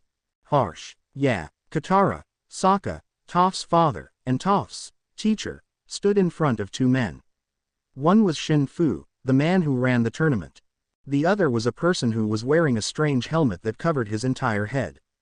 There was only one hole on the entire helmet that was shaped like a 3-pointed star, an almost Y shape that allowed his glowing, red eyes to be seen and allowed him to breathe from his nose. Aside from the helmet, he wore stereotypical Earth Kingdom colors. He was sleeveless and wore bandages on his arms. He wasn't wearing shoes and his toes had nails that were almost claw-like in appearance. He had a shield strapped to his back, almost like a turtle shell, and was wearing a necklace of long, sharp teeth. First, I want the gold, demanded Shin Fu. Sokka was quick to toss it to him. Now, we want the Black Wind, spoke the man in the helmet. It was like 3 people were talking at once. One voice was deep, dark, and malevolent. Another was high-pitched and irritating, and above all creepy, almost like nails on a chalkboard. The third was normal enough, but had a large hint of insanity to it. What's the Black Wind? Asked Sokka, a little freaked out by the imposing figure's voice. The Black Wind is merely an alias, a pseudonym, a fake name that was made to protect the identity of its creator and/or user. I believe you know its user as Naruto Uzumaki. Naruto? Asked Katara. Yes, a few years ago, the Black Wind, Naruto, went throughout the Earth Kingdom. He would destroy Fire Nation encampments, free slaves and prisoners of war, and he would destroy small criminal organizations, though he failed to do so with my organization. I created a small group of people who were shunned from the public eye for their beliefs. We are the only shadow benders in the world. But, that fool tried to defeat us, simply for our alliances, spoke the man. You were with the Fire Nation, said Sokka, reaching for his boomerang. Ah, how perceptive of you. The Fire Nation offers many things, especially for loyalty. You know, because we joined so willingly, we're constantly informed of events in the Fire Nation. In addition, we constantly inform them of things. Did you know that Naruto's bounty in the Fire Nation is currently over 5,000 gold pieces? That's only 100 short of the Avatar's head, said the man. It was like he was talking about the weather, in his distorted voice. The group that had come to rescue Toph and Aang were looking at the man with wide eyes. So, where is he? Asked the man, sounding impatient as he tapped his foot. He's not here, said Sokka, his boomerang out and ready. Katara looked ready to water bend from the small water canister on the pouch on her right hip. Oh, in that case, Shin Fu, they gave you the necessary gold so you can let the little blind girl out. The Avatar is still ours, we'll split the bounty and call it a night, said the man before Sokka threw his boomerang at him. The man's fingers twitched, and the group was shocked when a shadow nearby actually came up and knocked the boomerang away. Shin Fu gave the order to let Toph free and she was let out of her metal case. "I'm going to go to the stands and watch this, I know it'll be fun," said the man. "Who are you, anyway?" yelled Sokka. "Call me, Vicus Latin. Time," said the high-pitched voice. "Call me, Sepulchrum Latin. Gravity," said the deep voice. "Call me, Umbra Latin. Shadow," said the deranged, yet, most normal voice. "Call us, Nex Latin. Death," said the three voices at once. The man, Nex, walked into the seats and watched from the middle row as Toph fought the Earth Rumble fighters. "Soon, very soon, I'll have my revenge and Master Ko will have his fill, you'll both help me with that," said Umbra. "Yes," replied both Sepulchrum and Vicus at the same time. It was eerie. Naruto sighed as he walked through the doors and into the stadium, not that anyone inside knew that he was there.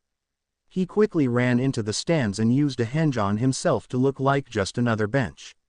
They had no idea he was there.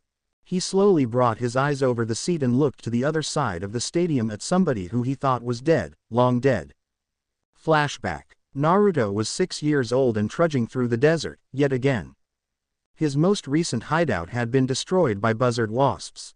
He felt his foot crunch on some sand that had begun to frost over from the low temperatures. You see, the sun was the only source of heat in the desert during the day. At night, parts of the desert could end up becoming so cold that it would frost over for a brief period of time. If not for Naruto's incredible survival capabilities, the temperatures may have slowed him down and caused him to ultimately freeze to death. Naruto sighed and shook his head before he turned his hideout up. It was night. He could see properly and didn't have to use the sound of his feet making contact with the sand to see anymore. That's when he saw it, a small camp. It was a miniature village. Naruto grinned and ran towards it, only to trip and black out. He woke up about an hour later in a cage. He looked around and saw there were others in a similar condition as Naruto. Sand benders, earth benders, and a pair of rogue Fire Nation members, one male the other female. "Where am I?" asked Naruto, replacing his hideout. "You're in the lair of the Shadow Benders," said the Fire Nation girl. "Shadow Benders?" asked Naruto, unsure if he heard correctly. "Yeah, Shadow Benders are one of the lost tribes. See, about 1,000 years ago, there was a monster that pillaged a land of airbenders who went against the beliefs of the rest of their group. They were pure evil. The demon came upon them in a bad time. They were starving and they tricked him into thinking that they too were innocent. The demon, pitying them, decided to grant them one thing to assist them in survival. The leader of one group wanted control over gravity. The leader of another group wanted control over time. But the final group wished for control over shadows. The demon obliged and was quickly betrayed. Enraged, the demon struck them all down. He wiped them all out and sealed these new elements into 2 spirits. Only the Shadow Benders survived and escaped him. In honor of this demon of light and blood, the nations of water, fire, earth, and air constructed temples all over the world. They say that if the conditions of the environment match the element of Kyuubi that the temple was made for, you will be spirited away to a new world, a place of legend, said a sandbender. But these temples only work once, said a man outside of the cage. Naruto spun his head around and looked at the man who spoke. He had short, black hair that ended at his shoulders. His eyes were red and his skin was pale. He wore stereotypical Earth Kingdom colors. He was sleeveless and wore bandages on his arms. He wasn't wearing shoes and his toes had nails that were almost claw-like in appearance. He had a shield strapped to his back, almost like a turtle shell, and was wearing a necklace of long, sharp teeth. After their use, they're destroyed on both sides. I've been trying to rip open a portal from one of these statues that would last forever, allowing anyone to cross over from either side. But I've failed miserably so far. The test subjects have always ended up turning to mush and fusing with the floor of the temple. Not a pretty sight. My name is Umbra, by the way, continued the man. How many of you, Shadow Benders, are there? Asked Naruto. 12. The Kyuubi did an excellent job of hindering our progress in this world. Most of the men in our tribe are sterile and the women who give birth have revealed shadow bending to be a hyper-recessive trait. This means that we will soon die out. However, I've discovered that the people of the other world can give birth to shadow bending. We won't survive here, but we have a chance there. The man suddenly stopped as he looked at Naruto's Hittite. Boy, where did you get this? I've had it, said Naruto, reaching for his sword. He paused. It was gone. It was probably taken from his while he was knocked out. Looking for this? Asked the man as he so carelessly took the sword and taped one of the bars of the cage with it. I'll ask again. Where did you get that headband? Naruto responded with 3 words. Screw you, Tem. Naruto gave Umbra the one-fingered salute. Umbra simply responded by punching Naruto in the face before controlling a tendril of shadow to impale his torso. Naruto spat out a glob of blood, his jaw felt like it was broken. What's worse, he had just doubled over in pain and found it difficult to stand. Umbra grabbed Naruto by the scruff of his shirt and pulled him against the bars. The bone sword was poised at Naruto's throat. Where did you acquire the symbol of the leaf? Shouted Umbra, unless. Realization suddenly dawned on him. You're a shinobi of the other world. You actually crossed over through the use of one of the temples, he said. Naruto smirked and brought up his hand to his Hittite before suddenly pulling it up and glaring into the equally red eyes of Umbra. Die! Spoke Naruto as Umbra screamed and fell backwards.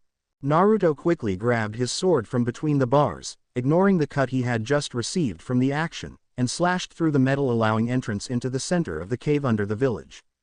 The benders who escaped were quick to react and immediately struck out at the other shadow benders in the cave. Naruto ran to collect his weapons. Just as he had strapped on the last kunai he heard something. You, spoke Umbra as he dragged himself off the floor, panting, you will die. He screamed, charging forwards. Several tendrils of shadow came at Naruto only for him to suddenly call out, Kujbunshin no Jutsu. A dozen copies of him suddenly appeared. Yes, show me your power. Let me see the strength of a shinobi, yelled Umbra, swinging his arms madly in an attempt to have a shadow tentacle strike and tear the flesh off of Naruto. The tentacle struck several of the clones, causing smoke to cloud his vision. Suddenly, he felt a devastating strike to his stomach. You, shouted the attacker, also clouding his vision with a puff of smoke. He felt a similar strike to his back, his spine. Zoo. A knee to the chin knocked him up higher. Ma. A punch to the back of the head put him near unconsciousness, hitting him up higher. Ki. Suddenly the smoke cleared and Naruto came down with his head back, pulling it forward. There was a spinning, glowing orb of energy in his palm. So beautiful, thought Umbra even as the sphere struck him in the face. Uzumaki Naruto. Rasengan Renden. He shouted. Another Naruto leapt from the ground and struck the back of Umbra's head within a similar style as the Naruto coming down. His head exploded in a gory mess, half of his body was torn to shreds. End flashback. Naruto took out a kunai and gripped it tightly. How did that son of a bitch survive a pair of Rasengan to the head, a strike to the spine, and being buried by the sand from the village above after the shadow benders were finally defeated? How? Toph didn't look even remotely winded, even after she had defeated all the Earth Rumble fighters. Well, it seems that the others have fallen. The pawns may be gone, but, next began as he walked to the center of the arena. There was a pause followed by the insane voice, Umbra, I have yet to be put in check. Oh well, since the Black Wind hasn't shown himself, I suppose that we'll have to remove some pieces from this battle of chess we call life, said Nex as he turned his head towards Toph and the others. A slight whistling noise caught Toph's attention as a kunai struck Nex in the back of his helmet, making a large clanging sound. The high-pitched voice screamed and the low-pitched voice roared as the insane voice shouted for the Black Wind's blood. Oi, you want me? Come and get me, shouted Naruto as he threw another kunai with similar results. Naruto jumped into the stadium. Toph-sama, I'll fight this one. You really should go. Same goes for anyone with weak stomachs, said Naruto loudly. So, I finally get to see you again, after so long, said the voice of Umbra. Ko wants you. He wants vengeance for your tenant's deeds, said the deep voice, Sepulchrum. We want you for borrowed vengeance. You will pay for yours and Kyuubi's deeds, shouted the high-pitched voice, Vicus. This is checkmate, Black King of the Wind, shouted the three voices together. I already know I'm not going to like this, said Naruto, readying his sword. Next charged, his claw-like toenails making slight indentations in the ground. Tendrils of shadow followed him. Naruto took his sword in both hands and charged. A burst of smoke followed him. The end of lucky number 7. Final week of voting people. Don't forget, I'll also be releasing a Predator Bleach crossover called Hunter 80. Here's the summary. 200 years ago, a Yautja, a Predator ship crash-landed in Antarctica before partially collapsing in the water and becoming covered in snow. A newborn Predator dies from hypothermia and is sent to Soul Society. Now he stalks the worst districts of the Seraite, hunting its criminals and showing no mercy.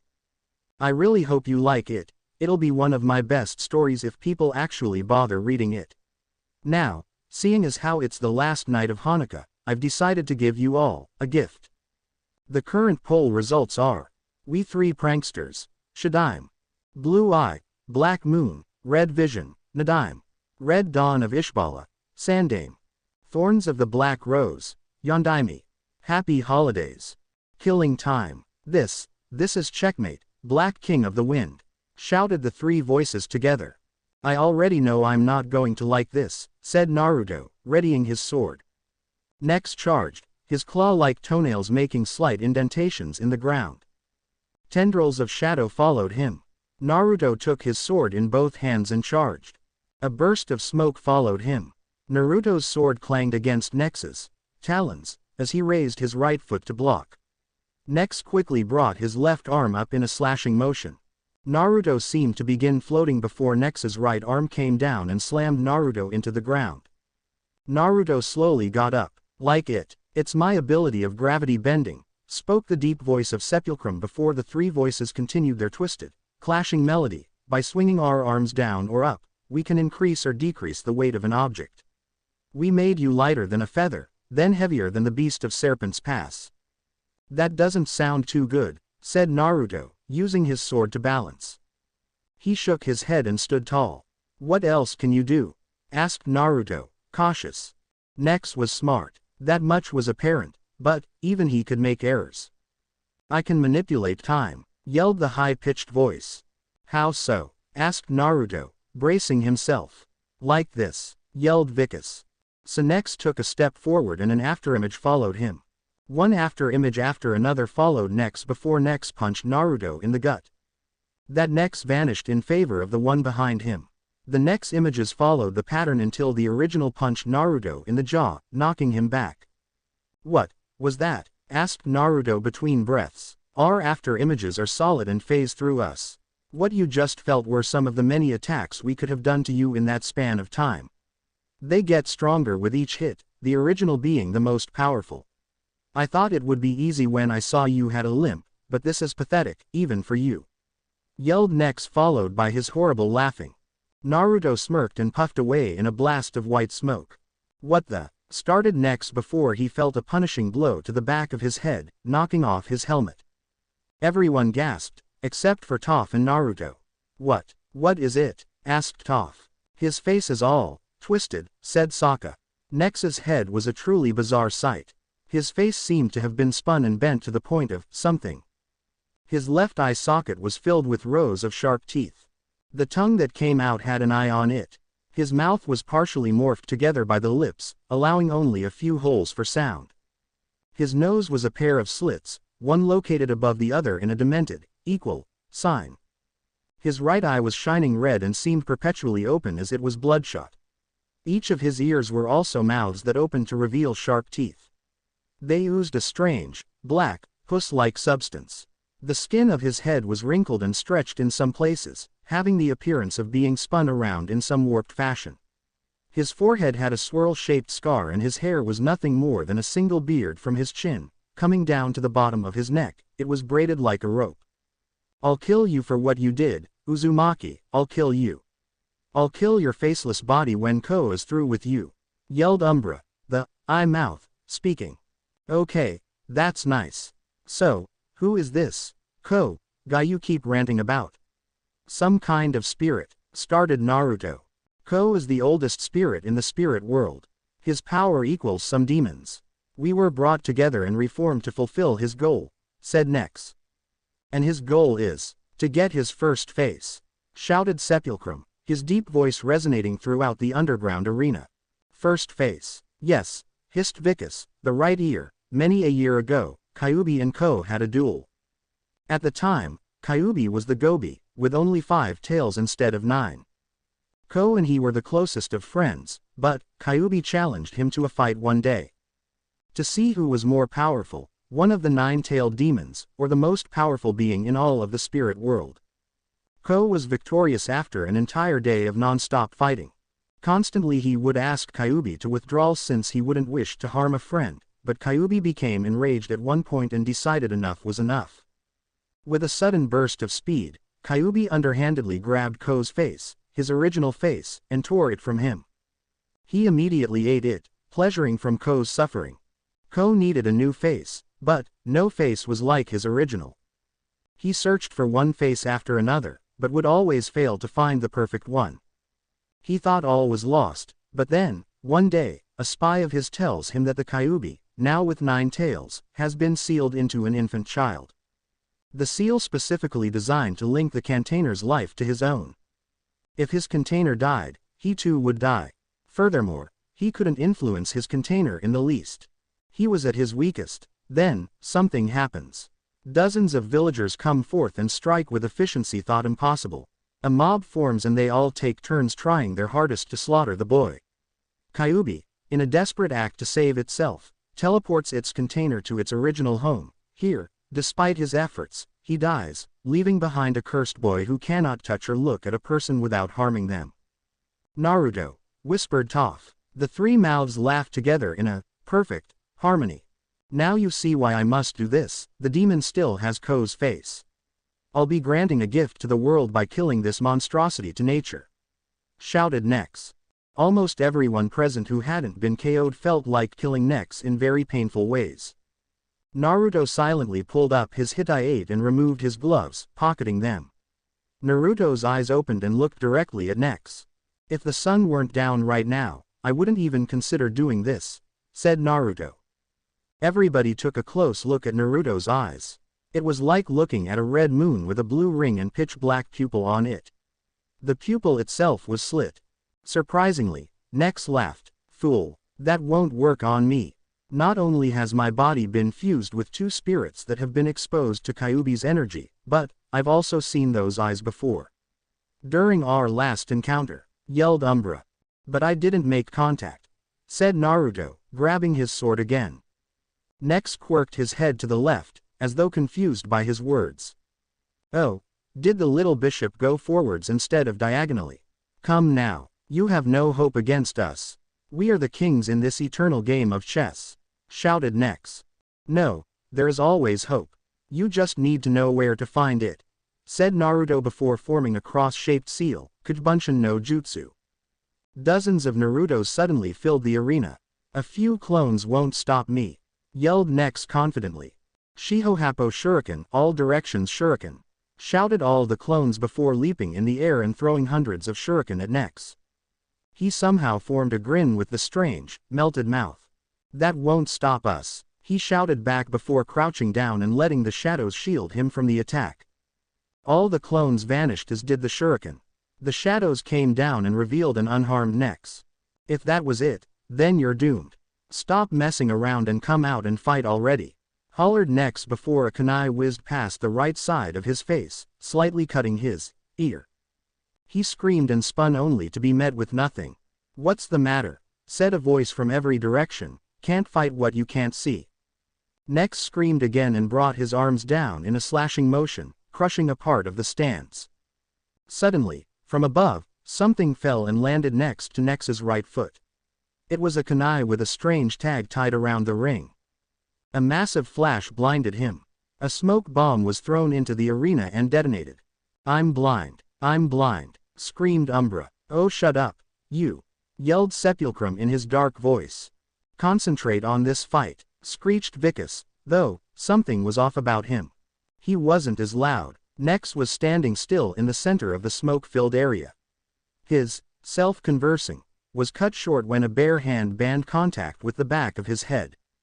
He screamed in pain. After a few seconds the smoke cleared, revealing Naruto. He stood over Nex. Occasionally, Nex's leg twitched. That was easy, thought Naruto as he turned his back and got prepared to put his gloves back on.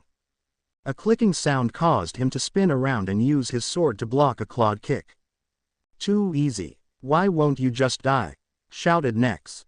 Why won't you? Commented Naruto as he backhanded the right side of Nex's head. Because I am the ruler of the shadow, time, and gravity benders.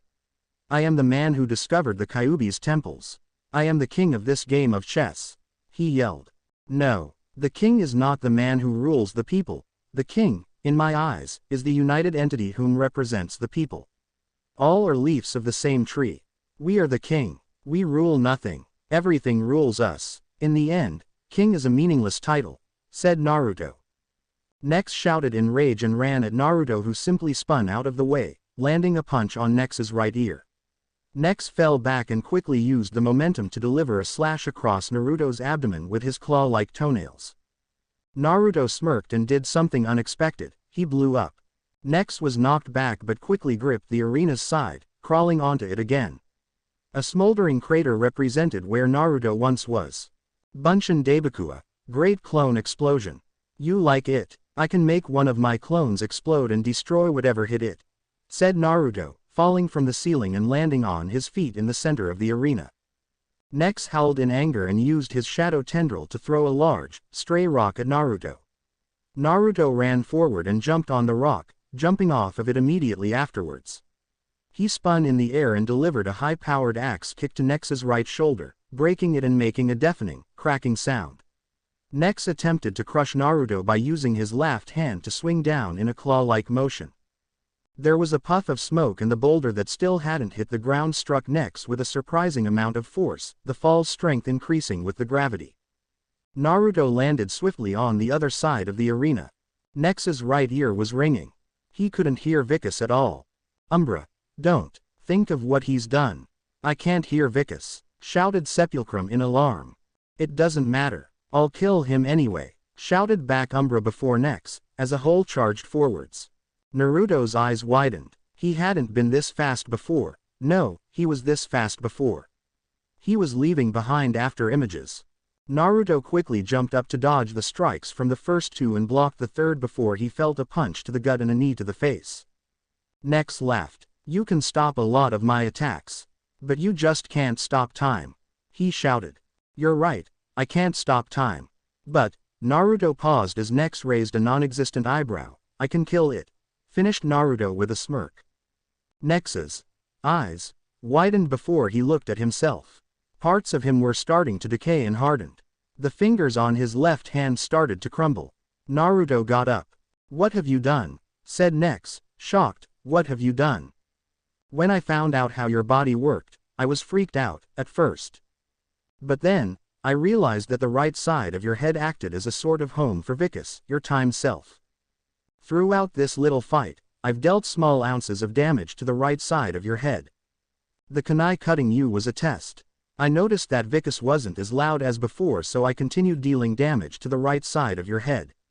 Using my unique ability of bending, I was able to increase the power of my strike to increase the sound of my breaking your shoulder to such a point that your right side was eliminated. When you tried to bend time again, you pushed yourself too far. Thus, time, Vicus was killed, explained Naruto. Smart, but not smart enough. You think this is the end. You think this is the last time you'll see us. Well, wrong. We'll be back. Nex's arms shattered and cracks began to spread all over his body. His melted mouth tore itself open to reveal rows of sharp teeth, the same black substance acting as drool, slightly dissolving the earth in dripped on. Besides, we won't go down without a fight, shouted Nex as he ran forwards. His body was turning more and more into dead, fossilized rock with each step. Finally he reached Naruto and jumped forwards, intending to take a bite out of him. He turned to dust the second his needle-like teeth touched Naruto's left shoulder. His head fell to the ground. I guess that my time's up, said Nex before the flesh surrounding his distorted skull melted it all away in the same black ooze. No, it's just checkmate, muttered Naruto before he walked back to the group. He was met with silence. Since when did you know that guy? Asked Sokka, first to break the silence.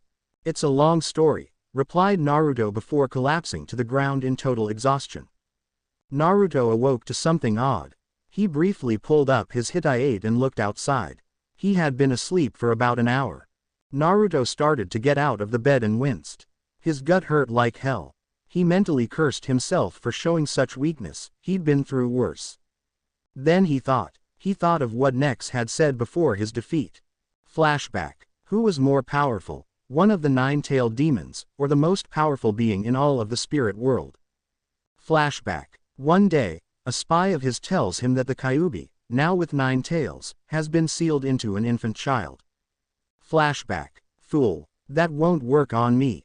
Not only has my body been fused with 2 spirits that have been exposed to Kyuubi's energy, but I've also seen those eyes before. End flashback. So my eyes will or won't work. If I look in somebody's eyes once, they'll become immune to it if they survive. But who could have told him about the sealing? How does he know this stuff? Thought Naruto. He tried to get up and fell out of bed. Naruto turned his gaze to the sword under his bed and took it out, using it like a cane and walked for a few seconds before he got the hang of it. He slid the door to his room open and walked out. He looked around and walked down the hallway. He stopped when he heard something. I'm just tired of being sheltered and having no real friends, except Naruto. Please, let me go. I love earth bending and I'm really good at it. I can defend myself and everything. This might be my only chance to see the outside world, argued Toph to her parents. Naruto gave a small smile and leaned against the wall. Toph, as your parents we love you, but what I saw last night has convinced us that you must stay here under 24-hour guard, said Toph's father, her mother nodding her head in agreement. Toph, Aang, and the water siblings looked shocked. Guard by who? Asked Naruto. Everyone present turned their gaze to Naruto, who was leaning against a wall. Why, you of course, said Toph's father. Naruto sighed. Honestly, after everything that's happened tonight, do you really think she can't defend herself? Well, then there's the fact that I'm going with her. If you want her under guard so badly, send me with her. Toph's father seemed to pause in thought. I think that it's a wise idea, said Toph's mother to him. Very well, Toph, you may go with the Avatar if Naruto accompanies you. Also, started Toph's father before Naruto swiftly interrupted. Toph-sama, please go with the Avatar, I'll be there in a minute. Toph nodded. All right. She ran out with a grin on her face. Aang and his friends were quick to follow. Naruto stood there for a second before turning to Toph's parents. Were you ever planning on telling her? Asked Naruto. Telling her about what? Asked Toph's father, confused. That incident 10 years ago. I don't know what you're talking about, he stuttered. How did she get those scars? There's one on her upper back and a few more on her eyelids. How do you know about that? I may be colorblind, but I can tell the difference between scar tissue and smooth skin just by looking at it. In the right light, anyone can see the scars on her eyelids. When I was performing first aid on her, I saw the scar on her back. Somebody attacked her 10 years ago and gave her those scars. That much, I know. If you're not going to give me anything else, at least give me the description of who attacked her. He had black hair and an eye tattoo on his forehead, said Toph's mother. That's what the guards were able to tell us. If that's all, then all. Wait, please, don't tell her, pleaded Toph's father. It would break her heart to know that we've lied to her for so long, said Toph's mother. All right, but if the situation arises, I'll tell her. For now, this will be the other condition to my guarding her. No questions asked, said Naruto before he turned and left. All was silent until Toph's father spoke. Naruto was already too far away to hear. We'll send Shinfu and Master Yu after them. I still don't trust him with Toph, especially with the possibility of him really being a. Don't even consider calling him that. Though I do agree that we should send them for Toph, I refuse to listen to you call Naruto a monster, cut in Toph's mother. Very well. Naruto quickly ran up to the bison and started to pant. His leg was actually killing him. He wasn't supposed to run. He climbed aboard Appa and sat down in the saddle. So, where to now? Asked Naruto. Ba Sing Se, replied Toph. Naruto's eyes widened just as Appa took off. So, Naruto, We know everything about Toph, but, started Sokka. What is there to know about me? Nex already spoiled most of my bigger secrets, said Naruto. Okay, we know about the demon being sealed in you and all, so how did it become impossible for you to touch other people? Nex gave you a rough idea of the story. See, I was 5 years old when a mob formed to kill the demon. They came after me and tortured me for hours on end. Kyuubi got the idea to prevent them from being able to touch me anymore and messed with my eyes.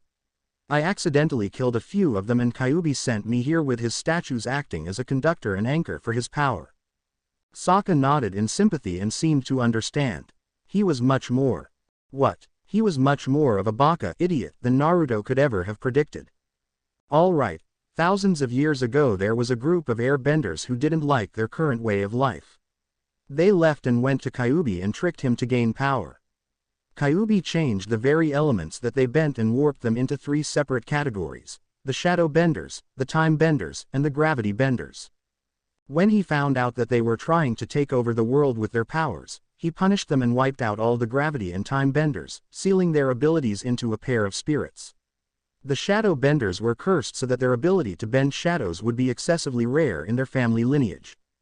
After a while, the other 4 nations thanked Kyuubi for his assistance and honored him by creating shrines in his honor. Kyuubi assisted with the design of these shrines and they were turned into teleportation devices. They would go straight through the spirit world and into the shinobi countries. Kyuubi had shrines created to remind the shinobi of his horrifying strength. Nex found out about the shrines and banded together with a group of surviving shadow benders to find them all. When he saw my Hittite, Naruto gestured to his plated blindfold. He recognized the symbol of one of the shinobi villages. We fought. I killed him. Or so I thought. Apparently, this spirit named Ko wanted Nex's abilities under his control and somehow fused the other 2 spirits with him. But, I digress. You wanted the simple answer, right? Well, long story short, I was in danger and Kyuubi found a way to protect me. He used the shrines here and his ungodly amount of power to rocket me through the spirit world and into this world. Now Sokka understood. So wait, that means that you aren't even from this world. Right? Asked Aang. Hi, Naruto said with a nod. Also, because of my deep connections with Kyuubi, I also am extremely in tune with the spirit world. If I'm near somewhere excessively spiritual, there was a possibility that I'd be dragged into the spirit world forever. Luckily, I had a good pair of friends who helped me with that problem. You never told me that you had friends before you knew me, said Toph with a slight scowl. You never asked. Well, now I am asking. Who were they? I knew only 2 other people and I referred to them as family. There was Isaribi, a water bender unlike any other. And there was Deidara, an equally different earth bender. Tell us about the water bender, said Sokka and Katara at the same time. Tell us about the earth bender, said Toph and Aang in equal unison. Well, I'm impartial and neutral in this whole thing. But, since it's 2 on 2, we need a deciding vote. So, started Naruto only to be caught off when Momo, the lemur, flew around and landed on Aang's shoulder. Well, there's our vote, said Naruto. Sokka and Katara looked outraged. He's a lemur, Sokka shouted. Gomen na sai, I apologize but, he has just as much right to vote as you 2 do. We'll be talking about Deidara today, said Naruto. Sokka and Katara groaned while Toph and Aang cheered. Alright, now, where to start? Well, Deidara was 9 when I first met him. He had upsides and downsides. I suppose that one of his upsides was his unique form of earth bending that earned him the nickname, the Artist. Flashback. So now what, Dei-chan? Asked Isaribi mockingly. I'm going to fly over and take a bird's eye view, he shrugged. And how do you plan on doing that? Deidara smirked and took some clay before allowing his hands to devour it. His hands spat out a pair of white, clay statues of birds that began to fly around. As cool as that is, I think you'll need a lot more birds to pick you up from the ground, said Isaribi with her hands on her hips. Naruto just sighed and continued skipping stones like he had been throughout the whole conversation. When he realized something, there was no splash. He tilted his head in confusion and realized that Deidara was earth-bending some rocks onto one of his birds. Eventually, One of the birds was about the same size as a pair of horses, the other remained the same size.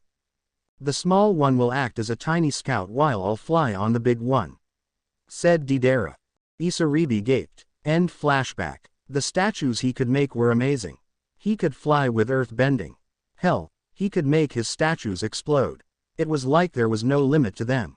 Insects, birds, sometimes fish, he used his artistic talents to such a degree that there isn't a person alive who could copy him. But sometimes, I worried about him. Flashback. Naruto, I need to speak with you, said Deidara. Nani, what? Asked Naruto. I have a great plan. How much collateral damage? Huh, collateral damage, from you setting fires and blowing stuff up. Anyo, air. You were planning on blowing up the entire village, weren't you? They would be more than honored to become part of my art. Sick fucking pyro. End flashback. The things he'd say were kind of weird. He enjoyed explosions and stuff. He just couldn't last a month without blowing something up. It was unsettling when I had to smack him in the back of the head to get him to stop worshipping a small group of firebenders because they had just burned down a forest in less than 10 minutes. Flashback. Deidara, stop worshipping the enemy. End flashback. He was loyal. He'd never betray us, no matter what. He was also defensive. If anyone insulted his explosions, then he'd blow a gasket and send them to the stars on an unstable bunch of fireworks. He was also defensive of his looks. He appeared very feminine, and because of his long hair, people would constantly mistake him for a girl. Flashback. Miss, your so-called art just destroyed my precious cabbages. What do you have to say for yourself? Deidara turned and looked at him with his uncovered eye twitching. First of all, I'm a guy. Secondly, Deidara looked at the smoldering crater that was once a cabbage stand. That stand looks much better now. It's a work of art. And third, you're about to join that effing stand. Deidara screamed out a list of incoherent Japanese curse words while Isaribi held him back. Naruto stood next to the shopkeeper. What's your blonde friend saying? He asked. Naruto meanwhile blushed at a particular comment. You don't want to know. End flashback. More than once, Isaribi and I had to intervene to prevent Deidara from doing something drastic. It got pretty funny sometimes, said Naruto with a slight chuckle. Toph looked shocked and almost gasped, not that anybody turned and saw or heard. Never in her life had she heard Naruto laugh without a care in the world like that. The occasional snicker, sometimes a laugh, but never before had his laughs held sincere mirth and not the underlining tone of forcing it. It was in that moment that Toph realized that Naruto truly did care about these two people. What could have happened to them? She idly thought. How are you able to stay in this world without being dragged into the spirit world? Asked Aang. Well, that's a simple question with a complex answer. See, there are dozens of different shinobi arts. However, one of the few that work here is Fuinjutsu, sealing techniques, responded Naruto. Sealing. Hi. Sealing is an excessively rare and dangerous shinobi art in capable hands. Deidara, while he considered his clay the greatest art ever, was not ignorant about other people's art. Fuinjutsu is an amazing art and is one of the arts that he practiced with constantly. See, about 20 or 30 years ago there was a war in the shinobi countries. Our leader was able to decimate all of the enemy's forces in less than a second with a single Fuinjutsu. Deidara, rather than feeling vengeful like his elders told him to be, actually was inspired. He saw pictures of the gore and thought that the mountains were the canvas, the soldier's blood was the paint, and the painter stood in the center with a three-pointed kunai. He knew it was art when that man died because it would never happen again. That's a cool story and all, but what's that got to do with you? I have two seals on my body. One contains the power of the Kyuubi for emergencies only and is located on my abdomen area. The other seal is located along my spine and prevents the spirit world from dragging me in. Next just didn't know about the seal on my back, I think, so I'd be safe if he even captured me. However, if my back was injured, then I'd be at his mercy and it wouldn't be much trouble for him to drag me into the spirit world. Explained Naruto. Anything else you want to know about Deidara? What did he look like? Asked Katara. He had long, blonde hair that covered up one of his eyes. His skin was a sort of pale tan. His eyes were blue, I think. What do you mean, I think? asked Sokka, colorblind. I'm just going by what other people have said when it comes to appearance. Oh, Naruto just sighed. Well, I'm going to take a nap, wake me up when we land, said Naruto before lying down. A few minutes passed and the 4 other passengers looked between each other. Do you think he's really asleep? Asked Sokka. I don't know. I'd normally be able to tell if somebody's napping or not, but I just can't tell with Naruto for some reason, said Toph. Let's find out, suggested Aang as the group seemed to lean in towards him. I really don't think that's a good idea, said Katara, only to be ignored by the rest of the group. They were inches from Naruto's face when suddenly, he started to snore. Yep, he's asleep. The end. Now we will see you in the next video.